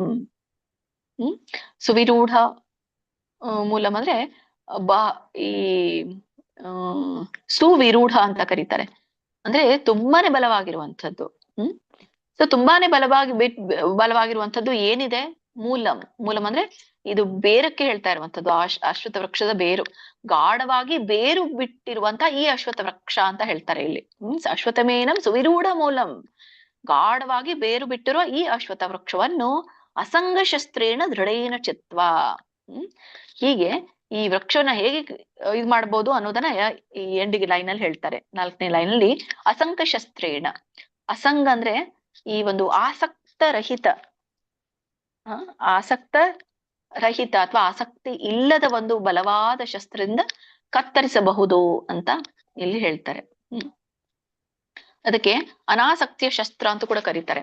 ಆಸಕ್ತಿ ಇಲ್ಲದೆ ಇರುವಂತದ್ದು ಅನಾಸಕ್ತಿಯ ಶಸ್ತ್ರದಿಂದ, ಬಲವಾದ ಅಸ್ತ್ರದಿಂದ ನಾವಿದನ್ನ ಕತ್ತರಿಸಬಹುದು ಅಂತ ಇಲ್ಲಿ ಹೇಳ್ತಾರೆ. ಒಟ್ಟಾರೆ ಏನ್ ಅರ್ಥ ಕೊಡುತ್ತಂದ್ರೆ ಈ ಭೌತಿಕ ಅಶ್ವತ್ಥ ವೃಕ್ಷದ ನಿಜ ಸ್ವರೂಪವನ್ನ ಇಲ್ಲಿ ಸ್ಪಷ್ಟವಾಗಿ, ಈ ಲೋಕದಲ್ಲಿ ಸ್ಪಷ್ಟವಾಗಿ ತಿಳಿಯಲು ಸಾಧ್ಯ ಇಲ್ಲ. ಇದಕ್ಕೆ ಆದಿಯೂ ಇಲ್ಲ, ಅಂತ್ಯವೂ ಇಲ್ಲ, ಸ್ಥಿರವಾದ ನೆಲೆಯೂ ಕೂಡ ಇಲ್ಲ. ಹಾಗಾಗಿ ಗಾಢವಾಗಿ ಬೇರು ಬಿಟ್ಟಿರುವಂತಹ ಈ ವೃಕ್ಷವನ್ನ ಆಸಕ್ತಿ ರಹಿತವಾದ ಬಲದಿಂದ ಅಥವಾ ಅನಾಸಕ್ತಿಯ ಶಸ್ತ್ರದಿಂದ ಕತ್ತರಿಸಬೇಕು ಅಂತ ಇಲ್ಲಿ ಹೇಳ್ತಾರೆ. ಕಂಟಿನ್ಯೂ ಮಾಡಿ. ಶ್ಲೋಕ 3. ನ ರೂಪಮಸ್ಯೇಹ ತತೋಪಲಭ್ಯತೆ ನಾಂತೋ ನ ಚಾದಿರ್ನ ಚ ಸಂಪ್ರತಿಷ್ಠ ಅಶ್ವತ್ಥಮೇನಂ ಸುವಿರೂಢಮೂಲಂ ಅಸಂಗ ಶಸ್ತ್ರೇನ ದೃಢೇನ ಚಿತ್ವಾ. ಹರೇ ಕೃಷ್ಣ ಮಾತಾಜಿ, ಧನ್ಯವಾದಗಳು. ಹರೇ ಕೃಷ್ಣ ಮಾತಾಜಿ. ಶ್ಲೋಕ 3 ಮತ್ತು 4. ನ ರೂಪಮಸ್ಯೇಹ ತತೋಪಲಭ್ಯತೆ ನಾಂತೋ ನ ಚಾದಿರ್ನ ಚ ಸಂಪ್ರತಿಷ್ಠಾ ಅಶ್ವತ್ಥಮೇನಂ ಸುವಿರೂಢಮೂಲಂ ಅಸಂಗ ಶಸ್ತ್ರೇನ ದೃಢೇನ ಚಿತ್ವಾ. ಹರೇ ಕೃಷ್ಣ ಮಾತಾಜಿ. ಶ್ಲೋಕ 3. ನ ರೂಪಮಸ್ಯೇಹ ತತೋಪಲಭ್ಯತೆ ನಾಂತೋ ನ ಚಾದಿರ್ನ ಚ ಸಂಪ್ರತಿಷ್ಠಾ ಅಶ್ವತ್ಥಮೇನಂ ಸವಿರೂಢಮೂಲಂ ಅಸಂಗ ಶಸ್ತ್ರೇನ ದೃಢೇನ ಚಿತ್ವಾ. ಹರೇ ಕೃಷ್ಣ ಮಾತಾಜಿ, ಧನ್ಯವಾದಗಳು. ಹರೇ ಕೃಷ್ಣ. ಮುಂದಿನ ಶ್ಲೋಕವನ್ನ ಐಶ್ವರ್ಯ ಮಾತಾಜಿ, ರಾಜೇಶ್ವರಿ ಮಾತಾಜಿ ಮತ್ತೆ ಸೌಮ್ಯಶ್ರೀ ಮಾತಾಜಿ ರೆಡಿ ಆಗಿರಿ, ಅನ್ಮ್ಯೂಟ್ ಮಾಡ್ಕೋಬೇಡಿ. ಇಲ್ವಾ ಅವರು? ಐಶ್ವರ್ಯ, ರಾಜೇಶ್ವರಿ, ಸೌಮ್ಯಶ್ರೀ ನೆನಪಿಟ್ಟುಕೊಳ್ಳಿ. ಹರಿಣಿ ಮಾತಾಜಿ ಸ್ವಲ್ಪ ಗಮನ ಇರ್ಲಿ. ಅಲ್ಲ, ಅದು ಅನ್ಮ್ಯೂಟ್ ಆಗಿದೆ ಅನ್ಕೊಂಡು ಹೇಳ್ತಾ ಇದ್ದೀನಿ ಮಾತಾಜಿ. ಆಮೇಲೆ ನೋಡ್ತೀನಿ ಇಲ್ಲ ಮ್ಯೂಟೆಡ್ ಇದೆ ಅಂತ ಹೇಳ್ಕೊಂಡು ಅಂತ. ಸಾರಿ, ಕ್ಷಮಿಸಿ. ಹರೇ ಕೃಷ್ಣ. ಮುಂದಿನ ಶ್ಲೋಕ ಹೋಗೋಣ. ಶ್ರೀಮದ್ ಭಗವದ್ಗೀತೆ ಅಧ್ಯಾಯ 15ರ 4ನೇ ಶ್ಲೋಕ.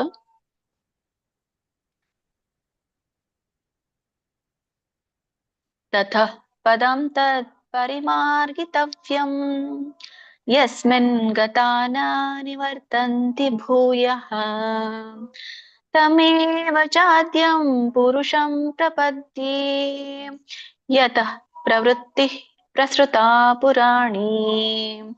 ಇದರ ಒಂದು ಉಚ್ಚಾರಣೆ ತತಃ ಪದಂ ತತ್ ಪರಿಮಾರ್ಗಿತವ್ಯಂ.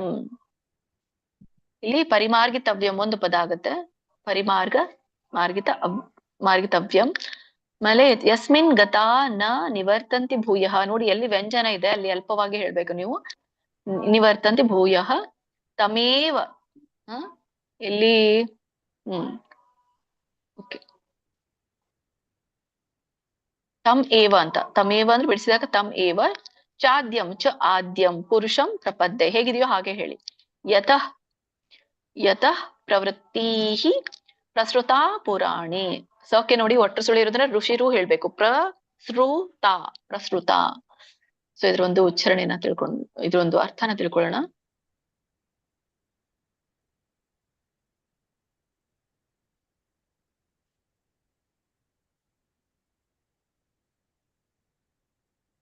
ತತಃ ಪದಂ ತತ್ ಪರಿಮಾರ್ಗಿತವ್ಯಂ.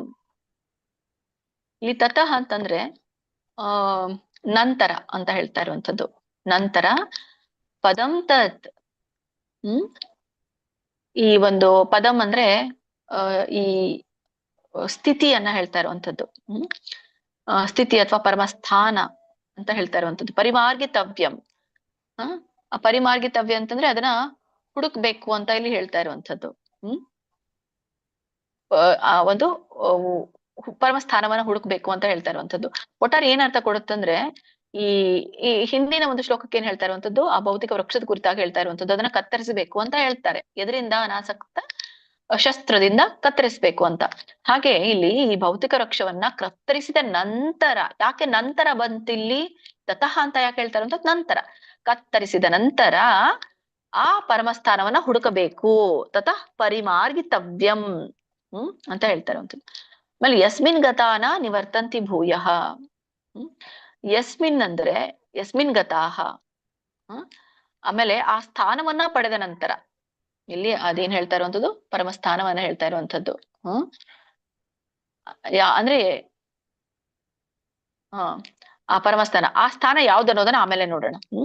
ಸೊ ಯಾವ ಸ್ಥಾನವನ್ನ ಪಡೆದ ಮೇಲೆ ಯಸ್ಮಿನ್ ಗತಾನ ನಿವರ್ತಂತೆ ಭೂಯಃ. ಇಲ್ಲಿ ನ ನಿವರ್ತಂತೆ ಭೂಯ ಅಂದ್ರೆ ಮತ್ತೆ ಹಿಂದಿರುಗೋದಿಲ್ಲ ಅಂತ ಹೇಳ್ತಾರೆ. ಯಸ್ಮಿನ್ ಗತಾಹ ನ ನಿವರ್ತಂತಿ ಭೂಯಃ. ಆ ಸ್ಥಾನವನ್ನ ಪಡೆದ ನಂತರ ಮತ್ತೆ ಹಿಂದಿರುಗೋದಿಲ್ಲ ಅಂತ ಎರಡನೇ ಲೈನ್ ಹೇಳುತ್ತೆ. ಯಾವುದು? ಹಿಂದೆ ಹೇಳಿದ್ರಲ್ಲ ಮೇಲೆ ಒಂದನೇ ಲೈನ್ ಅಲ್ಲಿ, ಪರಿಮಾರ್ಗಿತವ್ಯಂ, ಪರಮಸ್ಥಾನವನ್ನ ಹುಡುಕಬೇಕು ಅಂತ ಹೇಳಿ. ಹುಡುಕ್ಬೇಕು. ಸೊ ಆ ಒಂದು ಸ್ಥಾನವನ್ನ ಪಡೆದ ಮೇಲೆ ಜೀವಿ ಮತ್ತೆ ಈ ಭೌತಿಕ ಲೋಕಕ್ಕೆ ಮರಳೋದಿಲ್ಲ ಅಂತ ಹೇಳಿ ಎರಡನೇ ಲೈನ್ ಹೇಳುತ್ತೆ. ಮೂರನೇ ಲೈನ್ ಹೇಳುತ್ತೆ ತಮೇವ ಚಾದ್ಯಂ ಪುರುಷಂ ಪ್ರಪದ್ಯೆ ಚಂ ಏವ ಚ ಅಂದ್ರೆ ತಮ್ ಏವ. ತಮ್ ಏವ ಅಂದ್ರೆ ಇದು ಹೇಳ್ತಾ ಇರುವಂತದ್ದು ಖಂಡಿತವಾಗಿಯೂ ಅಂತ. ಅದು ಖಂಡಿತವಾಗಿಯೂ ಹತ್ರ ಇಲ್ಲಿ ಯಾವತ್ತರ ಬರುತ್ತೆ? ಆತನನ್ನೇ ಅಂತ ಹೇಳಿ ಇಲ್ಲಿ ಬರುವಂತದ್ದು ಅದು ಪದ. ಚ ಆದ್ಯಂ ಪುರುಷಂ ಪ್ರಪದ್ಯೆ. ಚ ಆದ್ಯಂ ಪುರುಷಂ ಅಂದ್ರೆ ಆದಿ ಪುರುಷನಾದ ಪರಮೇಶ್ವರನನ್ನ ಅಥವಾ ಆದಿ ಪುರುಷನಾದ ಪರಮ ಪುರುಷನನ್ನ ಪ್ರಪದ್ಯೆ. ಪ್ರಪದ್ಯೆ ಅಂದ್ರೆ ಇಲ್ಲಿ ಹೇಳ್ತಾ ಇರುವಂತದ್ದು ಶರಣಾಗೋದಕ್ಕೆ ಪ್ರಪದ್ಯೆ ಅಂತ ಹೇಳಿ ಹೇಳ್ತಾರೆ. ಶರಣಾಗೋದು ಏನ್ ಒಟ್ಟಾರೆ ಅರ್ಥ ಕೊಡುತ್ತಂದ್ರೆ ಮೂರನೇ ಲೈನು.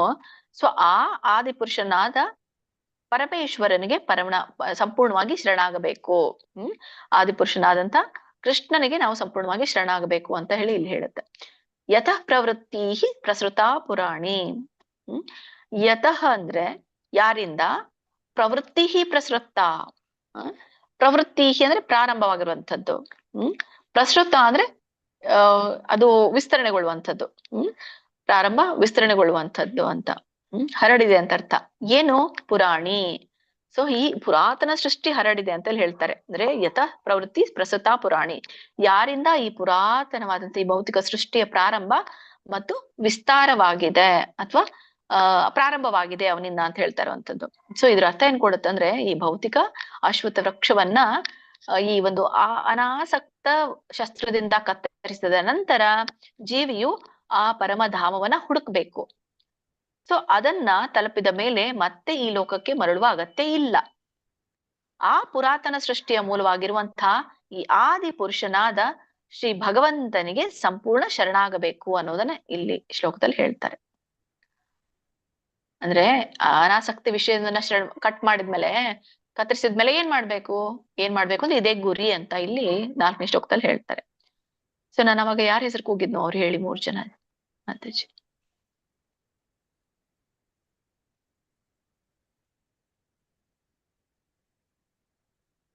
ಹರೇ ಕೃಷ್ಣ ಮಾತಾಜಿ. ತತಃ ಪದಂ ತತ್ ಪರಿಮಾರ್ಗಿತವ್ಯಂ ಯಸ್ಮಿನ್ ಗತಾನ ನಿವರ್ತಂತಿ ಭೂಯಃ ತಮೇವ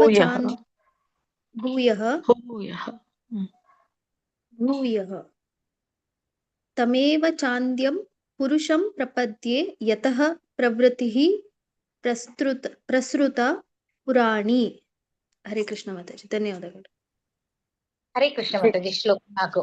ತತಃ ಪದಂ ತತ್ ಪರಿಮಾರ್ಗಿತವ್ಯಂ ಯಸ್ಮಿನ್ ಗತಾನಾ ನಿವರ್ತಂತಿ ಭೂಯಃ ತಮೇವ ಚಾದ್ಯಂ ಪುರುಷಂ ಪ್ರಪದ್ಯೆ ಯತಃ ಪ್ರವೃತ್ತಿ ಪ್ರಸೃತಾ ಪುರಾಣೇ.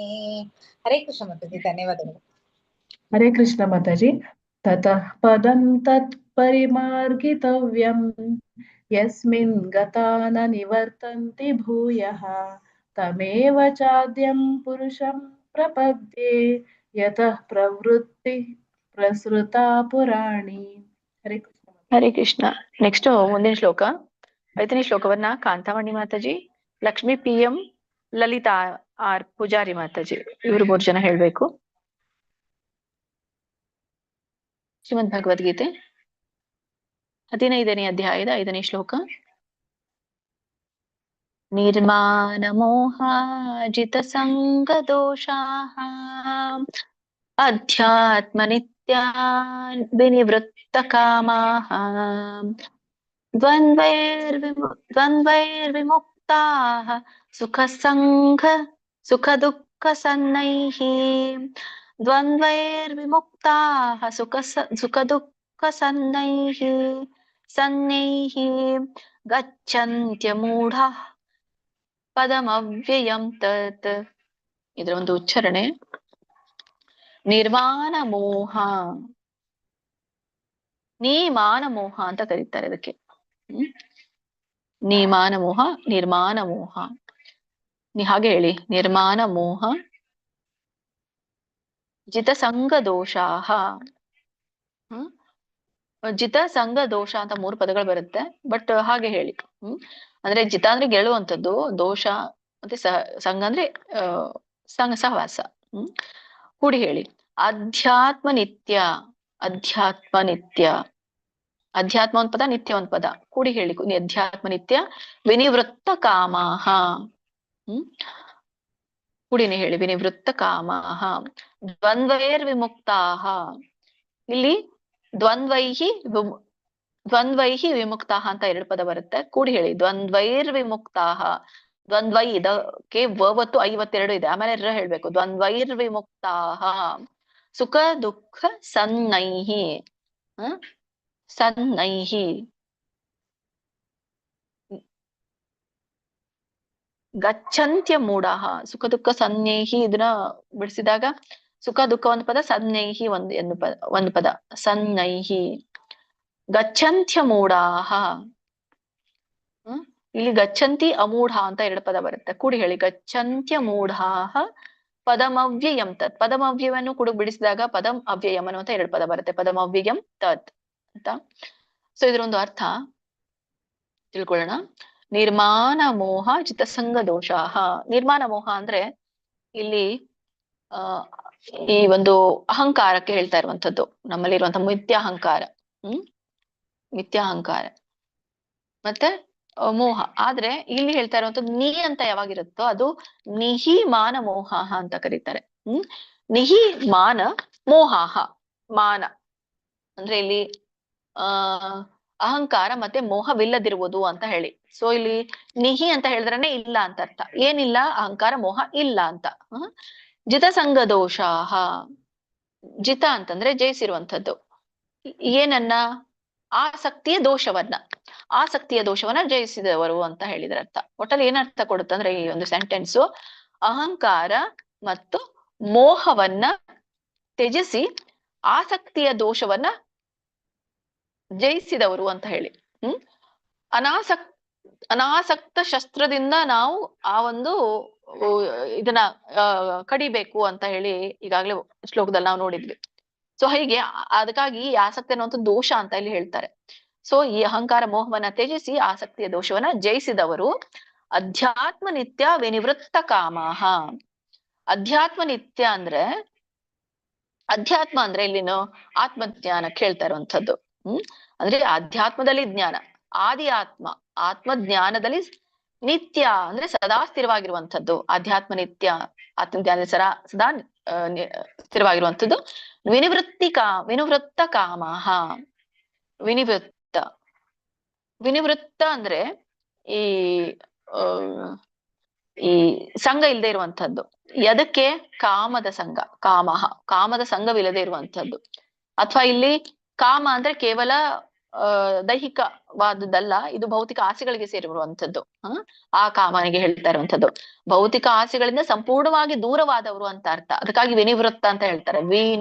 ನಿವೃತ್ತ ಅಂದ್ರೆ ಆಸೆಗಳಿರುವಂತದ್ದು, ವಿನಿವೃತ್ತ ಅಂದ್ರೆ ಆಸೆಗಳಿಂದ ದೂರವಾಗಿರುವಂತವ್ರಿಗೆ ವಿನಿವೃತ್ತ ಕಾಮಃ ಅಂತ ಹೇಳಿ ಕರೀತಾರೆ. ಸೊ ಇದೇನರ್ಥ ಕೊಡುತ್ತಂದ್ರೆ ಆಧ್ಯಾತ್ಮ ನಿತ್ಯ ವಿನಿವೃತ್ತ ಕಾಮಃ, ಆತ್ಮಜ್ಞಾನದಲ್ಲಿ ಸ್ಥಿರವಾಗಿದ್ದು ಭೌತಿಕ ಆಸೆಗಳಿಂದ ದೂರವಾದವರು ಅಂತ 2ನೇ ಲೈನು. 3ನೇ ಲೈನ್ ಏನ್ ಹೇಳುತ್ತೆ? ದ್ವಂದ್ವೈರ್ವಿಮುಕ್ತಾಃ ಸುಖ ದುಃಖ ಸನ್ನೈಹಿ. ದ್ವಂದ್ವೈರ್ವಿಮುಕ್ತ, ದ್ವಂದ್ವೈಹಿ ಅಂದ್ರೆ ದ್ವಂದ್ವಗಳಿಂದ, ವಿಮುಕ್ತ ದ್ವಂದ್ವಗಳಿಂದ ಏನಾಗುವಂಥದ್ದು? ಮುಕ್ತರಾದವರು. ಸುಖ ದುಃಖ ಸನ್ನೈಹಿ, ಸುಖ ಮತ್ತು ದುಃಖ ಭಾವನೆಗಳಿಗೆ, ಸನ್ನೈಹಿ ಅಂತ ಇಲ್ಲಿ ಹೇಳ್ತಾ ಇರುವಂಥದ್ದು ಈ ಭಾವನೆಗೆ ಹೇಳ್ತಾರೆ. ಎಂಬ ಅನ್ನುವಂಥ ಒಂದು ವಿಷಯ, ಭಾವನೆಗಳಿಂದ, ಸುಖ ಮತ್ತೆ ದುಃಖ ಎಂಬ ಭಾವನೆಗಳಿಂದ ಅಮೂಢಾಹ. ಇಲ್ಲಿ ಹೇಳ್ತಾ ಇರುವಂತದ್ದೇನು? ಸನ್ನೇಹಿ ಗಚ್ಚಂತೆ ಮೂಢಾಹ ಪದಮವ್ಯಯಂ ತತ್. ಇದು 3ನೇ ಲೈನ್ ಹೇಳುತ್ತೆ ನೋಡಿ. 3ನೇ ಲೈನು ಸುಖ ದುಃಖ ಎಂಬ ದ್ವಂದ್ವಗಳಿಂದ ಮುಕ್ತರಾದವರು ಗಚ್ಚಂತೆ ಮೂಢ ಪದಮವ್ಯಯಂ ತತ್. ಗಚ್ಚಂತೆ ಅಂದ್ರೆ ಹೋಗ್ತಾರೆ ಅಥವಾ ಇಲ್ಲಿ ಹೊಂದುತ್ತಾರೆ, ಸೇರ್ತಾರೆ ಅಂತ ಅರ್ಥ ಕೊಡುತ್ತೆ. ಮೂಢಾಹ ಪದಮವ್ಯತ, ಮೂಢಾಹ ಅಂದ್ರೆ ಇಲ್ಲಿ ಹೇಳ್ತಾ ಇರುವಂತದ್ದು ಗಚ್ಚಂತ್ಯ ಮೂಢಾಹ ಅಂದ್ರೆ ಮೂಢರಿಗೆ ಅಮೂಢಾಹ ಅಂತ ಹೇಳ್ತಾರೆ ಅವರು. ಗಚ್ಚಂತ್ಯ ಮೂಢಾಹ, ಗಚ್ಚಂತ್ಯ ಮೂಢಾಹ ಕಗೆ ಬರುತ್ತೆ ಅಲ್ಲ, ಅಮೂಢಾಹ. ಅಮೂಢಾಹ ಅಂದ್ರೆ ಮೋಹರಹಿತವಾದವನಿಗೆ ಅಥವಾ ಬುದ್ಧಿವಂತನಾದವನಿಗೆ ಅಮೂಢಾಹ ಅಂತ ಕರೀತಾರೆ. ಮೂಢ ಅಮೂಢ, ಮೂಢಾಹ. ಆಮೇಲೆ ಪದಮವ್ಯಯಂ ತತ್. ಸೊ ಈ ನಾಶರಹಿತ ಪರಮಸ್ಥಾನವನ್ನ ಸೇರ್ತಾರೆ ಅಂತ. ಒಟ್ಟಾರೆ ಏನರ್ಥ? ಗಚ್ಚಂತೆ ಮೂಢಾಹ ಪದಮವ್ಯಯಂ ತತ್ ಏನರ್ಥ ಕೊಡುತ್ತಂದ್ರೆ ಅಂತಹ ಮೋಹರಹಿತ ಜೀವಿಗಳು ಆ ನಾಶರಹಿತವಾದಂತಹ ಪದಂ ಅವ್ಯಯಂ ಅಂತ ಯಾಕೆ ಹೇಳ್ತಾರೆ ಅಂದ್ರೆ, ಅವ್ಯಯ ಅಂದ್ರೆ ನಾಶರಹಿತವಾಗಿರುವಂಥದ್ದು. ಆ ನಾಶರಹಿತ ಪರಮಸ್ಥಾನವನ್ನ ತಲುಪ್ತಾರೆ ಅಂತ ಇಲ್ಲಿ ಹೇಳ್ತಾ ಇರುವಂಥದ್ದು. ಒಟ್ಟಾರೆ ಅರ್ಥ ಏನ್ ಕೊಡುತ್ತಂದ್ರೆ ಅಹಂಕಾರ ಮತ್ತೆ ಮೋಹವನ್ನ ತ್ಯಜಿಸಿ ಆಸಕ್ತಿ ಅನ್ನುವಂತಹ ದೋಷವನ್ನ ಜಯಿಸಿ ಆತ್ಮಜ್ಞಾನದಲ್ಲಿ ಯಾರು ಸ್ಥಿರರಾಗಿ ಇರ್ತಾರೋ, ಭೌತಿಕ ಆಸೆಗಳಿಂದ ಮತ್ತು ಸುಖ ದುಃಖ ಅನ್ನುವಂತಹ ದ್ವಂದ್ವಗಳಿಂದ ಮುಕ್ತರಾದಂತಹ ಬುದ್ಧಿವಂತ ಜೀವಿಗಳು ಆ ನಾಶರಹಿತ ಪರಮ ಧಾಮವನ್ನ ತಲುಪ್ತಾರೆ ಅನ್ನುವಂಥದ್ದು ಇಲ್ಲಿ ಹೇಳ್ತಾರೆ. ನಾನು ಯಾರಿಗೆ ಕೂಗಿದೆ ಅವ್ರು ಹೇಳಿ ಮಾತಾಜಿ. ಹರೇ ಕೃಷ್ಣ ಮಾತಾಜಿ. ನಿರ್ಮಾಣ ಮೋಹಾಜಿತ ಸಂಗತೋ ಆಧ್ಯಾತ್ಮ ನಿತ್ಯ ವಿನಿವೃತ್ತ ಕಾಮಾಹ ದ್ವಂದ್ವೈರ್ವಿಮುಕ್ತ ಸುಖ ದುಃಖ ಸಂಜ್ಞೈಃ ಚಂತ ಮೂಢ ಪದಮವ್ಯಯಂ ತತ್. ಹರೇ ಕೃಷ್ಣ ಮಾತಾಜಿ. ಹರೇ ಕೃಷ್ಣ ಮಾತಾಜಿ. ಶ್ಲೋಕ 5. ನಿರ್ಮಾಣ ಮೋಹಾಜಿತ ಸಂಗ ದೋಷ ಅಧ್ಯಾತ್ಮ ನಿತ್ಯ ವಿನಿವೃತ್ತ ಕಾಮ ದ್ವಂದ್ವೈರ್ವಿಮುಕ್ತಾಃ ಸುಖ ದುಃಖ ಸಂಘೇ ಗಚ್ಚನ್ಯ ಮೂಢಾಃ ಪದಮವ್ಯಯಂ ತತ್. ಹರೇ ಕೃಷ್ಣ ಮಾತಾಜಿ. ಎಲ್ಲಿ ಹರೇ ಕಲ್ತೀರಿ? ಕೃಷ್ಣ ಮಾತಾಜಿ. ನಿರ್ಮಾಣ ಮೋಹ ಜಿತ ಸಂಗ ದೋಷ ಅಧ್ಯಾತ್ಮ ನಿತ್ಯ ವಿನಿವೃತ್ತ ಕಾಮ ದ್ವಂದ್ವೈರ್ವಿಮುಕ್ತಾ ಸುಖ ದುಃಖ ಸಂಜ್ಞೈಃ ಗಚ್ಚಂತ ಮೂಢಾಃ ಪದಮವ್ಯಯಂ ತತ್. ಧನ್ಯವಾದಗಳು ಮಾತಾಜಿ. ಹರೇ ಕೃಷ್ಣ. ಸರಿ, ನೆಕ್ಸ್ಟ್ 6ನೇ ಶ್ಲೋಕವನ್ನ ಲಲಿತಾ ಮಾತಾಜಿ, ಲೋಕಜೀವಿನಿ ಮಾತಾಜಿ, ಮಂಗಳಾವಿ ಮಾತಾಜಿ 3 ಜನ ಹೇಳಿ. ಶ್ರೀಮದ್ ಭಗವದ್ಗೀತೆ ಅಧ್ಯಾಯ 15ರ 6ನೇ ಶ್ಲೋಕ. ನ ತದ್ಭಾಸಯತೆ ಸೂರ್ಯೋ ನ ಶಶಾಂಕೋ ನ ಪಾವಕಃ ಯದ್ಗತ್ವಾ ನ ನಿವರ್ತಂತೆ ತದ್ಧಾಮ ಪರಮಂ ಮಮ. ಇದು ಒಂದು ಉಚ್ಚಾರಣೆ. ನ ತದ್ಭಾಸಯತೆ, ಹಾಗೆ ಹೇಳಿ, ಬಿಡಿಸಿ ಇಲ್ಲ ಇಲ್ಲಿ. ಸೂರ್ಯೋ ನ ಶಶಾಂಕೋ ನ ಪಾವಕಃ ಯದ್ಗತ್ವಾ, ಯದ್ಗತ್ವಾ ದಕ್ಕೆ ಗವತ್ ಬಂದಾಗ ಹೇಳ್ಬೇಕು ಇಲ್ಲಿ. ಯದ್ಗತ್ವಾ ನ ನಿವರ್ತಂತೆ ತದ್ಧಾಮ ಪರಮಂ ಮಮ. ತುಂಬಾನೇ ಸರಳವಾಗಿದೆ, ನಿಮ್ಮೆಲ್ರಿಗೂ ಕೂಡ ಇದನ್ನ ಉಚ್ಚಾರಣೆಯನ್ನ ಮಾಡ್ಲಿಕ್ಕೆ. ಇದೊಂದು ಅರ್ಥವನ್ನ ತಿಳ್ಕೊಂಡ್ ಬರೋಣ.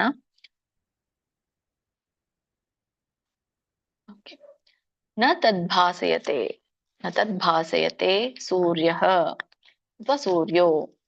ನ ತದ್ಭಾಸಯತೆ ಅಂದ್ರೆ ಅಲ್ಲಿ ಸೂರ್ಯನು ಪ್ರಕಾಶಿಸುವುದಿಲ್ಲ ಅಂತ ಅರ್ಥ. ಎಲ್ಲಿ ಇದ್ರಲ್ಲಿ ಮೊದಲನೇ ಲೈನ್ ನ ತದ್ಭಾಸಯತೆ ಸೂರ್ಯೋ. ಎಲ್ಲಿ ಸೂರ್ಯ ಪ್ರಕಾಶಿಸುವುದಿಲ್ಲ? ಹಿಂದಿನ ಶ್ಲೋಕದಲ್ಲಿ ಏನಿತ್ತು? ಹಿಂದಿನ ಶ್ಲೋಕದಲ್ಲಿ ಏನ್ ಹೇಳ್ತಾರೆ? ನನ್ನ ಒಂದು ಶಾಶ್ವತ ರಾಜ್ಯವನ್ನ ಪಡಿತಾರೆ, ನನ್ನ ಪರಮಧಾಮವನ್ನ ಪಡಿತಾರೆ ಅಂತ ಹೇಳ್ತಾರೆ. ಆ ಪರಮಧಾಮ ಹೇಗಿದೆ ಅನ್ನುವಂಥದ್ದು ಈ ಶ್ಲೋಕದಲ್ಲಿ ಹೇಳ್ತಾನೆ. ಸೊ ನ ತದ್ಭಾಸಯತೆ ಸೂರ್ಯೋ, ಆ ಪರಮಧಾಮದಲ್ಲಿ ಸೂರ್ಯ ಪ್ರಕಾಶಿಸುವುದಿಲ್ಲ. ನ ಶಶಾಂಕೋನ ಪಾವಕಃ 2ನೇ ಲೈನು. ಚಂದ್ರನು ಇಲ್ಲ ಅಂತ ಅರ್ಥ. ಸೊ ಒಟ್ಟಾರೆ ಏನರ್ಥ ಮತ್ತೆ ಏನರ್ಥ ಕೊಡುತ್ತಂದ್ರೆ, ಇಲ್ಲಿ ನೋಡಿ, ಶಶಾಂಕೋ ನ ಪಾವಕಃ. ಪಾವಕಃ ಅಂತಂದ್ರೆ ಈ ಅಗ್ನಿಗೆ ಹೇಳ್ತಾ ಇರುವಂತದ್ದು ಪಾವಕಃ ಅಂದ್ರೆ, ಅಥವಾ ಇಲ್ಲಿ ನಮ್ಮ ಒಂದು ಆಧುನಿಕವಾಗಿ ವಿದ್ಯುತ್ ಶಕ್ತಿ ಅಂತ ಹೇಳ್ತೇವೆ ನಾವು. ಪಾವಕಃ ಅಂದ್ರೆ ಅಗ್ನಿ ಪ್ರಕಾಶವು ಅಗತ್ಯವಿಲ್ಲ ಅಂತ. ಸೊ ಒಟ್ಟಾರೆ ಏನರ್ಥ ಕೊಡುತ್ತೆ 2 ಲೈನ್ ಅಂದ್ರೆ, ಆ ಪರಮಧಾಮದಲ್ಲಿ, ನಾ ಇರುವಂತ ಪರಮಧಾಮದಲ್ಲಿ ಸೂರ್ಯ, ಚಂದ್ರ ಅಥವಾ ಅಗ್ನಿಯ ಪ್ರಕಾಶದ ಅವಶ್ಯಕತೆ ಇಲ್ಲ ಅಂತ 2 ಲೈನ್ ಹೇಳುತ್ತೆ. ಯದ್ಗತ್ವಾನ ನಿವರ್ತಂತೆ. ಯದ್ಗತ್ವ, ಯದ್ಗತ್ವ ಅಂದ್ರೆ ಆ ಸ್ಥಾನವನ್ನ ಪಡೆದ ನಂತರ ನ ನಿವರ್ತಂತೆ. ನ ನಿವರ್ತಂತೆ, ನಿವರ್ತಂತೆಗೆ ಹೇಳುವಂಥದ್ದು ಹೋಗುವಂಥದ್ದು. ನಿವರ್ತಂತೆ ಅಂದ್ರೆ ಹಿಂದಿರುಗುವಂಥದ್ದಕ್ಕೆ ನಿವರ್ತಂತೆ ಅಂತ ಹೇಳ್ತಾರೆ. ಯಾರು ಹಿಂದಿರುಗೋದಿಲ್ವೋ ಅದಕ್ಕೆ ನಿವರ್ತಂತೆ. ವರ್ತಂತೆ ಅಂದ್ರೆ ನಿವರ್ತಂತೆ ಅಂದ್ರೆ ಹಿಂದಿರುಗೋದು. ನ ನಿವರ್ತಂತೆ ಅಂದ್ರೆ ಹಿಂದಿರುಗೋದಿಲ್ಲ ಅಂತ ಅರ್ಥ. ಹೀಗೆ ಯಾರು ಏನರ್ಥ ಕೊಡುತ್ತಂದ್ರೆ, ಯದ್ಗತ್ವಾನ ನಿವರ್ತಂತೆ, ಆ ಸ್ಥಾನವನ್ನ ಯಾರು ತಲುಪ್ತಾರೋ ಅವರು ತಲುಪಿದ ನಂತರ ಮತ್ತೆ ಹಿಂದಿರುಗೋದಿಲ್ಲ ಅಥವಾ ಮರಳೋದಿಲ್ಲ. ತದ್ಧಾಮ ಪರಮಂ ಮಮ. ಸೊ ಹೀಗೆ ತದ್ಧಾಮ, ಆ ಧಾಮವು ಪರಮಂ ಮಮ, ಸೊ ನನ್ನ ಪರಮಧಾಮವಾಗಿದೆ ಅಂತ ಹೇಳ್ತಾರೆ. ಸೊ ಆ ಧಾಮವೇ ನನ್ನ ಪರಮ ನಿವಾಸವಾಗಿದೆ ಅಂತ ಹೇಳ್ತಾರೆ. ಅಂತದ್ದು ಒಟ್ಟಾರೆ ಅರ್ಥ ಏನ್ ಕೊಡುತ್ತಂದ್ರೆ, ಸೂರ್ಯ, ಚಂದ್ರ ಮತ್ತೆ ಅಗ್ನಿಯ ಪ್ರಕಾಶವು ಪ್ರಕಾಶದ ಅಗತ್ಯತೆ ನನ್ನ ಧಾಮದಲ್ಲಿ, ಸೊ ನನ್ನ ಧಾಮವನ್ನ ತಲುಪಿದ ನಂತರ ಸೂರ್ಯ, ಚಂದ್ರ, ಅಗ್ನಿಯ ಪ್ರಕಾಶದ ಅವಶ್ಯಕತೆ ಇಲ್ಲ. ಮತ್ತೆ ನನ್ನ ಧಾಮ ತಲುಪಿದ ಮೇಲೆ ತಲುಪಿದ ನಂತರ ಜೀವಿ ಮತ್ತೆ ಈ ಭೌತಿಕ ಲೋಕಕ್ಕೆ ಮರಳೋದಿಲ್ಲ. ಆ ಧಾಮವೇ ಶ್ರೀಕೃಷ್ಣನ ಪರಮ ನಿವಾಸವಾಗಿದೆ. ಅದೇ ನನ್ನ ಧಾಮ ಅಂತ ಭಗವಂತ ಇಲ್ಲಿ ಹೇಳ್ತಾ ಇರುವಂತದ್ದು. ಹರಿ ಕೃಷ್ಣ. ಯಾರ ಹೆಸರು ಕೂಗಿದ್ದೇನೆ ಅವ್ರು ಹೇಳಿ. ನ ತದ್ಭಾಸಯತೆ ಸೂರ್ಯೋ ನ ಶಶಾಂಕೋ ನ ಪಾವಕಃ ಯದ್ಗತ್ವಾ ನ ನಿವರ್ತಂತೆ ತದ್ಧಾಮ ಪರಮಂ ಮಮ. ಹರೇ ಕೃಷ್ಣ. ಹರೇ ಕೃಷ್ಣ. ಮಾತಾಜಿ ಶ್ಲೋಕ 6. ನ ತದ್ಭಾಸಯತೆ ಸೂರ್ಯೋ ನ ಶಶಾಂಕೋ ನ ಪಾವಕಃ ಯದ್ಗತ್ವಾ ನ ನಿವರ್ತಂತೆ ತದ್ಧಾಮ ಪರಮಂ ಮಮ. ಹರೇ ಕೃಷ್ಣ ಮಾತಾಜಿ, ಧನ್ಯವಾದಗಳು. ಹರೇ ಕೃಷ್ಣ ಮಾತಾಜಿ. ಶ್ಲೋಕ 6. ನ ತದ್ಭಾಸಯತೆ ಸೂರ್ಯೋ न शशाङ्को न पावकः यद्गत्वा न निर्वर्तन्ते तद्धाम परं मम। हरे कृष्ण। ನಿವರ್ತಂತೆ ಯದ್ಗತ್ವಾನ ನಿವರ್ತಂತೆ ತದ್ಧಾಮ ಪರಮಂ ಮಮ. ತದ್ಧಾಮ ಪರಂ ಮಮ. ಪರಮಂ ಮತ್ತೆ ಮ ಹೇಳಿ, 2 ಸಲ ಮ ಹೇಳ್ಬೇಕು, ಅಲ್ಲಿ ಅನುಸ್ವರ ಇದೆಯಲ್ಲ ಮಾತಾಜಿ. ಪರಮಂ ಮಮ. ಪರಮಂ ಮಮ. ಹರೇ ಕೃಷ್ಣ. ಸೊ ನೆಕ್ಸ್ಟ್ 7ನೇ ಶ್ಲೋಕವನ್ನ ಮಂಜುಳಾ ಎ, ನಿರ್ಮಲಾ, ಪದ್ಮ 3 ಮಾತಾಜಿ ಹೇಳಿ.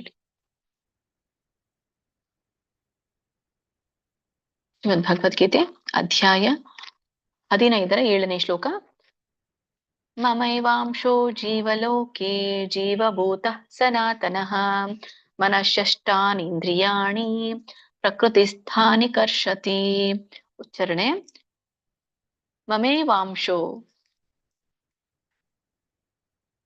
ಮಮ ಏವ ಅಂಶಃ ಅಂತ ಹೇಳಿ 3 ಪದಗಳು ಬರುತ್ತೆ. ನೀವು ಕೂಡಿ ಹೇಳಿ. ಮಮೇವಾಂಶೋ ಜೀವಲೋಕೆ ಜೀವಭೂತಃ ಸನಾತನಃ ಮನಃಷಷ್ಟಾನೀಂದ್ರಿಯಾಣಿ. ಇದನ್ನ ಬಿಡಿಸಿದಾಗ ಮನಃ ಷಷ್ಟಾನಿ ಇಂದ್ರಿಯಾಣಿ ಅನ್ನುವಂಥ 3 ಪದಗಳಾಗುತ್ತೆ. ಮನಃ ಷಷ್ಟಾನಿ ಇಂದ್ರಿಯಾಣಿ ಕೂಡಿ ಹೇಳಿ ನೀವು, ಯಾಕಂದ್ರೆ ಮನಃ ಷಷ್ಠ ಅಂದ್ರೆ ಕೂಡಿ ಬಿಡಿಸಿ ಬರುತ್ತೆ. ಮನಃಷಷ್ಟಾನಿ ಇವೆರಡು ಪದ ಬಿಡಿಸಿನೇ, ಆಮೇಲೆ ಮುಂದೆ ಅಲ್ಲಿ ಇಂದ್ರಿಯಾಣಿ ಅಂತ ಹಚ್ಬೇಕಷ್ಟೇ. ಅಥವಾ ನೀವು 2 ಪದ ಮಾಡೋದಿದ್ರೆ ಇಂದ್ರಿಯಾಣಿ ಹಚ್ಬೋದು. ಮನಃಷಷ್ಟಾನಿ ಇಂದ್ರಿಯಾಣಿ ಅಂತ ಹೇಳಿ ಅಲ್ಲೊಂದು ಈ ಸೇರಿಸ್ಬೇಕಷ್ಟೇ. ಮನಃಷಷ್ಟಾನೀಂದ್ರಿಯಾಣಿ ಪ್ರಕೃತಿ ಸ್ಥಾನಿ ಕರ್ಷತಿ. ಇದರ ಒಂದು ಅರ್ಥ, ಮಮೇವಾಂಶೋ ಜೀವಲೋಕೆ ಜೀವಭೂತ ಸನಾತನಃ. ಮಮೇವಾಂಶೋ ಅಂತಂದ್ರೆ ಮಮ ಏವ ಅಂಶಃ.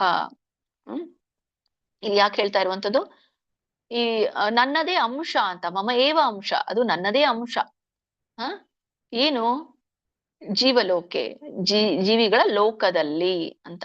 ಜೀವಭೂತ ಅಂದ್ರೆ ಜೀವಿಯಾಗಿ, ಸನಾತನ ಅಂದ್ರೆ ಶಾಶ್ವತನು ಅಂತ ಹೇಳ್ತಾ ಇರುವಂತದ್ದು. ಇಲ್ಲಿ ಏನರ್ಥ ಕೊಡುತ್ತಂದ್ರೆ, ಇದು ಒಂದನೇ ಲೈನು 2ನೇ ಲೈನು, ಈ ಜೀವಿ ನನ್ನದೇ ಆದಂತ ಶಾಶ್ವತ ಅಂಶನಾಗಿದ್ದು ಜೀವಲೋಕದಲ್ಲಿ ವಾಸಿಸ್ತಾನೆ ಅಂತ ಹೇಳಿ 2 ಲೈನ್ ಹೇಳುತ್ತೆ. 3ನೇ ಲೈನ್ ಏನ್ ಹೇಳುತ್ತೆ, ಮನಃಷಷ್ಟಾನೀಂದ್ರಿಯಾಣಿ ಪ್ರಕೃತಿ ಸ್ಥಾನಿ ಕರ್ಷತಿ. ಮನಃಷಷ್ಟಾನೀಂದ್ರಿಯಾಣಿ ಮನಸ್ಸು ಸೇರಿ 6 ಇಂದ್ರಿಯಗಳು ಅಂತ ಹೇಳ್ತಾ ಇರುವಂತದ್ದು. ಷಷ್ಠ ಅಂತ ಅಂದ್ರೆ ಷಷ್ಟಾನಿ ಅಂದ್ರೆ 6. ಮನಃಷಷ್ಟಾನಿ ಮನಸ್ಸು ಮತ್ತೆ ಇಂದ್ರಿಯಗಳು, ಒಟ್ಟಾರೆ ಇಂದ್ರಿಯಗಳು ಯಾವ್ದು ಅಂತ ನಿಮ್ಗೆ ಗೊತ್ತು. ಸೊ 5 ಇಂದ್ರಿಯಗಳು ಪ್ಲಸ್ ಈ ಒಂದು ಮನಸ್ಸು, ಇವು ಸೇರಿ ಎಷ್ಟಾದ್ವು? 6 ಆದ್ವು. ಮನಸ್ಸು ಸೇರಿ 6 ಇಂದ್ರಿಯಗಳು ಪ್ರಕೃತಿ ಸ್ಥಾನಿ ಕರ್ಷತಿ. ಪ್ರಕೃತಿ ಸ್ಥಾನಿ ಅಂದ್ರೆ ಪ್ರಕೃತಿಯಲ್ಲಿ ನೆಲೆಗೊಂಡು, ಪ್ರಕೃತಿಯಲ್ಲಿ ನೆಲೆಗೊಂಡು ಕರ್ಷತಿ. ಕರ್ಷತಿ ಅಂತಂದ್ರೆ ಇಲ್ಲಿ ಹೋರಾಡೋದಕ್ಕೆ ಹೇಳ್ತಾರೆ, ಹೋರಾಡ್ತವೆ ಅಂತ ಹೇಳಿ. ಒಟ್ಟಾರೆ ಏನರ್ಥ ಕೊಡುತ್ತೆ ಅಂದ್ರೆ, ಮನುಷ್ಯಷ್ಟಾನಿಂದ್ರಿಯಾಣಿ ಪ್ರಕೃತಿ ಸ್ಥಾನಿ ಕರ್ಷತಿ. ಪ್ರಕೃತಿಯಲ್ಲಿ ನೆಲೆಗೊಂಡಿರುವಂತಹ ಮನಸ್ಸು ಸೇರಿ 6 ಇಂದ್ರಿಯಗಳೊಂದಿಗೆ ಹೋರಾಡುತ್ತೆ ಅಂತ ಇಲ್ಲಿ ಹೇಳ್ತಾ ಇರುವಂತದ್ದು. ಒಟ್ಟಾರೆ ಅರ್ಥ ಏನ್ ಕೊಡುತ್ತಂದ್ರೆ, ಈ ಲೋಕದಲ್ಲಿ ಇರುವಂತಹ ಪ್ರತಿಯೊಬ್ಬ ಜೀವಿಯು ಶ್ರೀಕೃಷ್ಣನ ಶಾಶ್ವತ ಅಂಶನೇ ಆಗಿದ್ದಾನೆ. ಹೀಗೆ ಪ್ರಕೃತಿಯಲ್ಲಿ ನೆಲೆಗೊಂಡಿರುವಂತಹ ಮನಸ್ಸು ಮತ್ತೆ ಇಂದ್ರಿಯಗಳ ಕಾರಣದಿಂದ ಹೋರಾಟಕ್ಕೆ ತೊಡಗ್ತಾನೆ ಅಥವಾ ಕಷ್ಟವನ್ನ ಪಡ್ತಾನೆ ಅಂತ ಇಲ್ಲಿ ಹೇಳ್ತಾ ಇರೋದು. ಕೃಷ್ಣ. ಹರೇ ಕೃಷ್ಣ ಮಾತಾಜಿ. ಮಮೈವಾಂಶೋ ಜೀವಲೋಕೆ ಜೀವಭೂತ ಸನಾತನಃ ಮನಃಷಷ್ಟಾನೀಂದ್ರಿಯಾಣಿ ಪ್ರಕೃತಿಸ್ಥಾನಿ ಕರ್ಷತಿ. ಧನ್ಯವಾದಗಳು ಮಾತಾಜಿ. ಹರೇ ಕೃಷ್ಣ. ಮಮೈವಾಂಶೋ ಜೀವಲೋಕೆ ಜೀವಭೂತಃ ಸನಾತನಃ ಮನಃಷಷ್ಟಾನೀಂದ್ರಿಯಾಣಿ ಪ್ರಕೃತಿಸ್ಥಾನಿ ಕರ್ಷತಿ. ಹರೇ ಕೃಷ್ಣ ಮಾತಾಜಿ. ಮೈಮಾಂಶೋ ಜೀವಲೋಕೆ ಜೀವಭೂತ ಸನಾತನಃ ಮನಃಷಷ್ಟಾನೀಂದ್ರಿಯಾಣಿ ಪ್ರಕೃತಿಸ್ಥಾನಿ ಕರ್ಷತಿ. ಹರೇ ಕೃಷ್ಣ ಮಾತಾಜಿ. ಹರೇ ಕೃಷ್ಣ. ಮುಂದಿನ ಒಂದು 8ನೇ ಶ್ಲೋಕವನ್ನ ಪಾರ್ವತಮ್ಮ, ರತ್ನ, ಬಸವರಾಜು, ರೇಖಾ ಬಂಗೇರ ಮಾತಾಜಿ 3 ಜನರು ಹೇಳಿ. ಹರೇ ಕೃಷ್ಣ. ಶ್ರೀಮದ್ ಭಗವದ್ಗೀತೆ ಅಧ್ಯಾಯ 15ರ 8ನೇ ಶ್ಲೋಕ. ಶರೀರಂ ಯದವಾಪ್ನೋತಿ ಯಚ್ಚಾಪ್ಯುತ್ಕ್ರಾಮತೀಶ್ವರಃ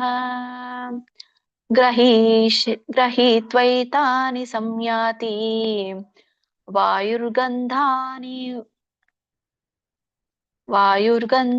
ವಾಶಯಾತ್. ಇದರ ಒಂದು ಉಚ್ಚಾರಣೆ ಶರೀರಂ ಯದವಾಪ್ನೋತಿ.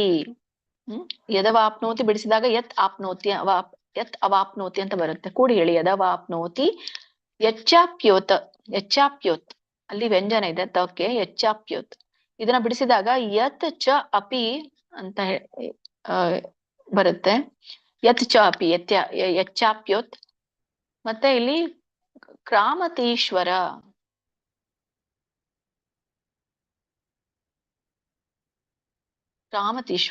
ಇಲ್ಲಿ ಕ್ರಾಮತೀಶ್ವರ ಅದು ತಕ್ಕೆ ಕವತ್ ಬರುತ್ತೆ ಆಕ್ಚುಲಿ ಅಲ್ಲಿ ಹಾಗೆ ಹೇಳ್ತಾರೆ. ಯಚ್ಚಾಪ್ಯುತ್ಕ್ರಾಮತೀಶ್ವರ ಅಲ್ಲಿ ಉತ್ಕ್ರಾಮತಿ ಅಂತ ಹೇಳಿ ಬರುತ್ತೆ. ಉತ್ಕ್ರಾಮತಿ ಈಶ್ವರ ಅಂತ ಬರುತ್ತೆ. ಸೊ ಹಾಗಾಗಿ ನೀವು ಇನ್ನು ಕೂಡಿ ಹೇಳ್ಬೋದು ಯಚ್ಚಾಪ್ಯುತ್ಕ್ರಾಮತೀಶ್ವರ. ಯಚ್ಚಾಪ್ಯುತ್ಕ್ರಾಮ ಕವತ್ ಬಂದಾಗ ಹೇಳ್ಬೇಕು. ಕವತ್ತು ರವತ್ ಇದೆ ಹಂಗೆ ಯಚ್ಚಾಪ್ಯುತ್ಕ್ರಾಮತೀಶ್ವರ. ಅಥವಾ ನೀವು ಏನ್ ಮಾಡಿ ಯಚ್ಚಾಪ್ಯುತ್ ಉತ್ಕ್ರಾಮತೀಶ್ವರ ಅಂತ ಹೇಳಿ ಅಲ್ಲಿ ಯಚ್ಚಾಪ್ಯುತ್ ಉತ್ಕ್ರಾಮತೀಶ್ವರ ಹಚ್ಚಬೇಕಲ್ಲಿ. ನೋಡಿ. ಆಮೇಲೆ ಗ್ರಹೀತ್ವೈತಾನಿ ಗ್ರಹೀತ್ವ ಏತಾನಿ ಅಂತ ಕರೀತಾರೆ. ಅಲ್ಲಿ ಬಿಡಿಸಿ ಕೂಡಿ ಹೇಳಿ ಗ್ರಹೀತ್ವೈತಾನಿ ಸಂಯಾತಿ ವಾಯುರ್ಗಂಧಾನಿ ವಾಶಯಾತ್. ಸೊ ಇದನ್ನ ಬಿಡಿಸಿದಾಗ ವಾಯು ಗಂಧಾನ ಇವ ಆಶಯಾತ್ ಅಂತ ಹೇಳ್ತಾರೆ. ಹಾಗಾಗಿ ನೀವು 2 ಪದ ಮಾಡ್ಬೋದು ಇಲ್ಲಿ. ವಾಯುರ್ಗಂಧಾನಿವ ಒಂದು ಪದ, ಆಶಯಾತ್ ಅನ್ನುವಂಥದ್ದು 2ನೇ ಪದ.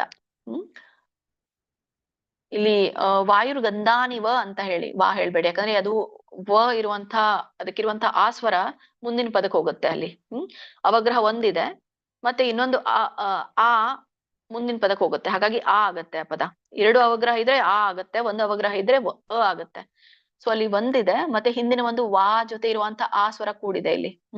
ಹಾಗಾಗಿ ಆಶಯಾತ್ ಅಂತ ಕರೀತಾರೆ. ವಾಯುರ್ಗಂಧಾನಿವ ಆಶಯಾತ್ ಅಂತ ಹೇಳಿ ಕರೀತಾರೆ. ವಾಯುರ್ಗಂಧಾನಿವ ಆಶಯಾತ್ ಬಿಡಿಸಿ ಹೇಳಿ. ಅರ್ಥ ನೋಡೋಣ. ಇದ್ರ ಶರೀರಂ ಯದವಾಪ್ನೋತಿ, ಶರೀರಂ ಯತ್ ಅವಾಪ್ನೋತಿ ಅಂತ ಕರೀತಾರೆ. ಶರೀರಂ ಅಂದ್ರೆ ದೇಹವನ್ನ ಯತ್ ಅವಾಪ್ನೋತಿ ಪಡೆದಾಗ ಅಂತ. ದೇಹವನ್ನ ಪಡೆದಾಗ. ಯಾರು ಪಡಿತಾರೆ ದೇಹವನ್ನ? ಜೀವಿ ಅಲ್ಲ. ಜೀವಿ ದೇಹವನ್ನ ಪಡೆಯುವಾಗ ಯಚ್ಚಾಪ್ಯುತ್ಕ್ರಾಮತೀಶ್ವರ ಅಥವಾ ಯಚ್ಚಾಪಿ ಉತ್ಕ್ರಾಮತೀಶ್ವರ. ಇಲ್ಲಿ ಯತ್ ಚಾಪಿ ಉತ್ಕ್ರಾಮತಿ ಅಂತ ಹೇಳ್ತಾರೆ. ಅಂದ್ರೆ ದೇಹವನ್ನ ತ್ಯಜಿಸುವಾಗ ಅಂತ ಅರ್ಥ. ಯತ್ ಚ ಅಪಿ ಉತ್ಕ್ರಾಮತಿ ಅಂದ್ರೆ ತ್ಯಜಿಸೋದು. ಯತ್ ಅಂದ್ರೆ ಅದನ್ನ ದೇಹವನ್ನ ತ್ಯಜಿಸುವಾಗ. ಮತ್ತೆ ಇಲ್ಲಿ ಏನ್ ಹೇಳ್ತಾ ಇರುವಂತದ್ದು ಈಶ್ವರ. ಇಲ್ಲಿ ಈಶ್ವರ ಅಂತ ಹೇಳ್ತಾ ಇರುವಂತದ್ದು ದೇಹದ ಒಡೆಯನ್ಗೆ ಹೇಳ್ತಾರೆ. ಇಲ್ಲಿ ದೇಹದ ಒಡೆಯನ ಯಾರ್ಯಾರಿದ್ದಾರೆ? ಜೀವ ಮತ್ತೆ ಕ್ಷೇತ್ರಜ್ಞ. ಇಲ್ಲಿ ಜೀವಿಗೆ ಹೇಳ್ತಾ ಇರುವಂತದ್ದು ಜೀವಾತ್ಮ. ಗ್ರಹೀತ್ವಾ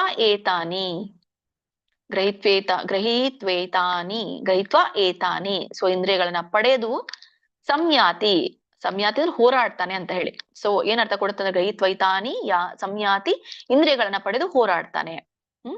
ಶರೀರಂ ಯದವಾಪ್ನೋತಿ ಅಂದ್ರೆ ಜೀವಿಗಳ ದೇಹವನ್ನ ಪಡೆಯುವಾಗ, ಯಚ್ಚಾಪ್ಯುತ್ ಉತ್ಕ್ರಾಮತೀಶ್ವರ ದೇಹವನ್ನ ತ್ಯಜಿಸುವಾಗ ಜೀವಾತ್ಮ ಗ್ರಹೀತ್ವೈತಾನಿ ಸಂಯಾತಿ ಇಂದ್ರಿಯಗಳನ್ನ ಪಡೆದು ಹೋರಾಡ್ತಾನೆ.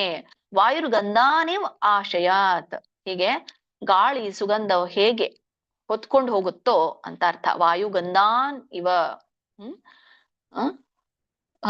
ಸೊ ವಾಯು ಈ ವಾಯು ಅಂದ್ರೆ ಗಾಳಿ ಸುಗಂಧವನ್ನ ಹೇಗೆ ಹೊತ್ಕೊಂಡು ಹೋಗುತ್ತೋ ಹಾಗೆ ಆಶಯಾತ್. ಸೊ ಇಲ್ಲಿ ಆಶಯಾತ್ ಅವುಗಳ ಆಕಾರದಿಂದ ಅಂತ ಹೇಳ್ತಾರೆ. ಅಂದ್ರೆ ಏನ್ ಅರ್ಥ ಕೊಡುತ್ತಂದ್ರೆ ಇದೆಲ್ಲ ಹೇಗೆ ಗಾಳಿ ಸುಗಂಧವನ್ನು ಹೊತ್ಕೊಂಡು ಹೋಗುತ್ತೋ ಹಾಗೆ ಅಂತ ಅರ್ಥ. ಅದು ಆಶಯಾತ್ ಸಾದೃಶ್ಯ ರೂಪದಲ್ಲಿ ಕೊಡ್ತಿದ್ದಾರೆ ಇದನ್ನ. ಹೀಗೆ ಜೀವಾತ್ಮ ದೇಹವನ್ನ ಒಟ್ಟಾರೆ ಅರ್ಥ ಏನ್ ಕೊಡುತ್ತಂದ್ರೆ ಜೀವಾತ್ಮ ದೇಹವನ್ನ ಸ್ವೀಕರಿಸಿದಾಗ ಅಥವಾ ತ್ಯಜಿಸಿದಾಗ ಗಾಳಿ ಸುಗಂಧವನ್ನ ಹೇಗೆ ಹೊತ್ಕೊಂಡು ಹೋಗುತ್ತೋ ಹಾಗೆ ತನ್ನ ಇಂದ್ರಿಯಗಳನ್ನ ಜೊತೆಗೆ ತೆಗೆದುಕೊಂಡು ಹೋಗ್ತಾನೆ ಅಂತ ಇಲ್ಲಿ ಹೇಳ್ತಾರೆ. ಅಂದ್ರೆ ಇಲ್ಲಿ ತನ್ನ ಮೊದಲಿನ ದೇಹವನ್ನು ಬಿಡ್ತಾನೆ ಅಂತ ಇಲ್ಲಿ ಹೇಳ್ತಾ ಇರುವಂತದ್ದು ಅಷ್ಟೇ. ಒಂದು ದೇಹನ ಪಡಿತಾನೆ, ಮತ್ತೆ ಇನ್ನೊಂದು ದೇಹವನ್ನ ಪಡಿತಾನೆ, ಮತ್ತೆ ಹಿಂದಿನ ದೇಹವನ್ನ ಬಿಡ್ತಾನೆ, ಹಾಗೆ ಹೇಳ್ತಾರೆ. ಹರೇ ಕೃಷ್ಣ. ಹರೇ ಕೃಷ್ಣ ಮಾತಾಜಿ. ಶರೀರಂ ಯದವಾಪ್ನೋತಿ ಯಚ್ಚಾಪ್ಯುತ್ಕ್ರಾಮತೀಶ್ವರಃ ಗೃಹೀತ್ವೈತಾನಿ ಸಂಯಾತಿ ವಾಯುರ್ಗಂಧಾನಿ ವಾಶಯಾತ್.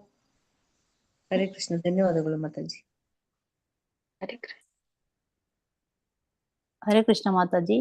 ಶರೀರಂ ಯದವಾಪ್ನೋತಿ ಯಚ್ಚಾಪ್ಯುತ್ ಉಕ್ರಾಮತೀಶ್ವರಃ ಗೃಹೀತ್ವೈತಾನಿ ಸಂಯಾತಿ ವಾಯುರ್ಗಂಧಾನಿ ಆಶಯಾತ್.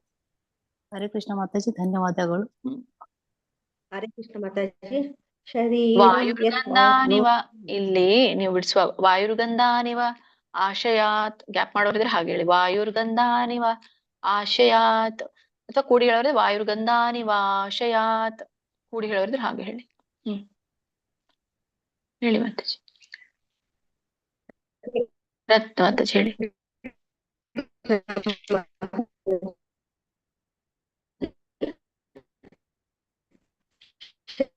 ಕೇಳಿಸ್ತಾ ಇಲ್ಲ ನಿಮ್ದು.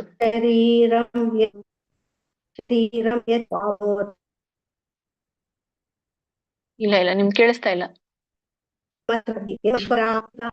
ಕೇಳಿಸ್ತಾ ಇಲ್ಲ ಮಾತಾಜಿ. ಇಲ್ಲ ಆಯ್ತು ಮಾತಾಜಿ. ಹರೇ ಕೃಷ್ಣ ಮಾತಾಜಿ. ವಾಯುರ್ಗಂಧಾನಿವ ಆಶಯಾತ್. ಆಶಯಾತ್. ಹರೇ ಕೃಷ್ಣ ಮಾತಾಜಿ. ವಾಯುರ್ಗಂಧಾನಿವ ಆಶಯಾತ್. ಕೂಡಿ ಹೇಳೋರಿದ್ರೆ ಕೂಡಿ ಹೇಳಿ. ನಿಮ್ದು ಇಲ್ಲ, ಆಗ ಫಸ್ಟ್ ಟೈಮ್ ಸ್ಪ್ಲಿಟ್ ಮಾಡಿದೆ ಮಾತಾಜಿ. ಆಶಯಾತ್ ಹೇಳಿದ ಅಲ್ಲಿ ನಿವ್ ಅಂತ ಬರಲ್ಲ, ವ್ಯಂಜನ ಬರಲ್ಲ ಅಲ್ಲಿ. ನಿವ ವಾಯುರ್ಗಂಧಾನಿವ ಆಶಯಾತ್ ಅಂದ್ರೆ ಯೂಶುವಲಿ ನಾವು ಅಲ್ಲಿ ಸೇರಿಸುವಾಗ ಹಿಂದಿನ ಪದ ವ್ಯಂಜನ ತಗೊಳ್ತೀವಲ್ಲ, ಇಲ್ಲಿ ವ್ಯಂಜನ ಬರೋದಿಲ್ಲ ಆ ಪದಕ್ಕೆ. ಇಲ್ಲಿ ಅವರ್ಗ ವ್ಯಂಜನಗಳು ಅವಲ್ಲ, ಅವರ್ಗೆ ವ್ಯಂಜನಗಳು. ಹರೇ ಕೃಷ್ಣ. ಆಯ್ತಾ? ಇವ್ರು ಹೇಳಿಲ್ಲ. ಇನ್ನೊಬ್ರು ಯಾರಾದ್ರೂ ಹೇಳಿ. ಆಯ್ತು ಮಾತಾಜಿ. 3 ಜನ. ಹರೇ ಕೃಷ್ಣ ಮಾತಾಜಿ. ಶರೀರಂ ಯದವಾಪ್ನೋತಿ ಯಚ್ಚಾಪ್ಯುತ್ಕ್ರಾಮತೀಶ್ವರಃ ಗೃಹೀತ್ವೈತಾನಿ ಸಂಯಾತಿ ವಾಯುರ್ಗಂಧಾನಿ ವಾಶಯಾತ್. ಹರೇ ಕೃಷ್ಣ ಮಾತಾಜಿ. ಧನ್ಯವಾದಗಳು.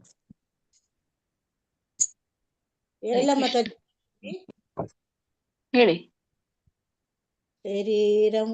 ಶರೀರಂ ಯದವಾಪ್ನೋತಿ ಯಚ್ಚಾಪ್ಯುತ್ಕ್ರಾಮತೀಶ್ವರಃ ಗೃಹೀತೆ ದ್ವೈತಾನಿ ಸಂಯಾತಿ ವಾಯುರ್ಗಂಧಾನಿ ವಾಶಯಾತ್. ಹರೇ ಕೃಷ್ಣ. ಸರಿ, ಧನ್ಯವಾದಗಳು ಎಲ್ರಿಗೂ. ಮೀಟಿಂಗ್ ಅನ್ನ ಎಂಡ್ ಮಾಡೋಣ. ವಾಂಛಾಕಲ್ಪತರುಭ್ಯಶ್ಚ ಕೃಪಾ ಸಿಂಧುಭ್ಯೇವ ಚ ಪತಿತಾನಾಂ ಪಾವನೇಭ್ಯೋ ವೈಷ್ಣವೇಭ್ಯೋ ನಮೋ ನಮಃ. ಅನಂತ ಕೋಟಿ ವೈಷ್ಣವವೃಂದ ಕಿ ಜೈ. ಶ್ರೀಲ ಪ್ರಭುಪಾದ್ ಕಿ ಜೈ. ಶ್ರೀಲ ಗುರುದೇವ ಕಿ ಜೈ. ಹರೇ ಕೃಷ್ಣ ಮಾತಾಜಿ. ಹರೇ ಕೃಷ್ಣ ಮಾತಾಜಿ. ಧನ್ಯವಾದಗಳು ಮಾತಾಜಿ. ಕೃಷ್ಣ ಮಾತಾಜಿ. ಧನ್ಯವಾದಗಳು. ಹಾಕಿದ್ದಾರೆ. ಹಾಕಿಲ್ಲ ನಾನು. ಹಾಕಿದ್ದಾರೆ. ಹರೇ ಕೃಷ್ಣ. ಧನ್ಯವಾದಗಳು ಎಲ್ಲ ಮಾತಾಜಿ ಪ್ರಭುಜಿಗಳಿಗೆ. ಬಂದಿಲ್ಲ ಅಟೆಂಡೆನ್ಸ್. ಧನ್ಯವಾದಗಳು.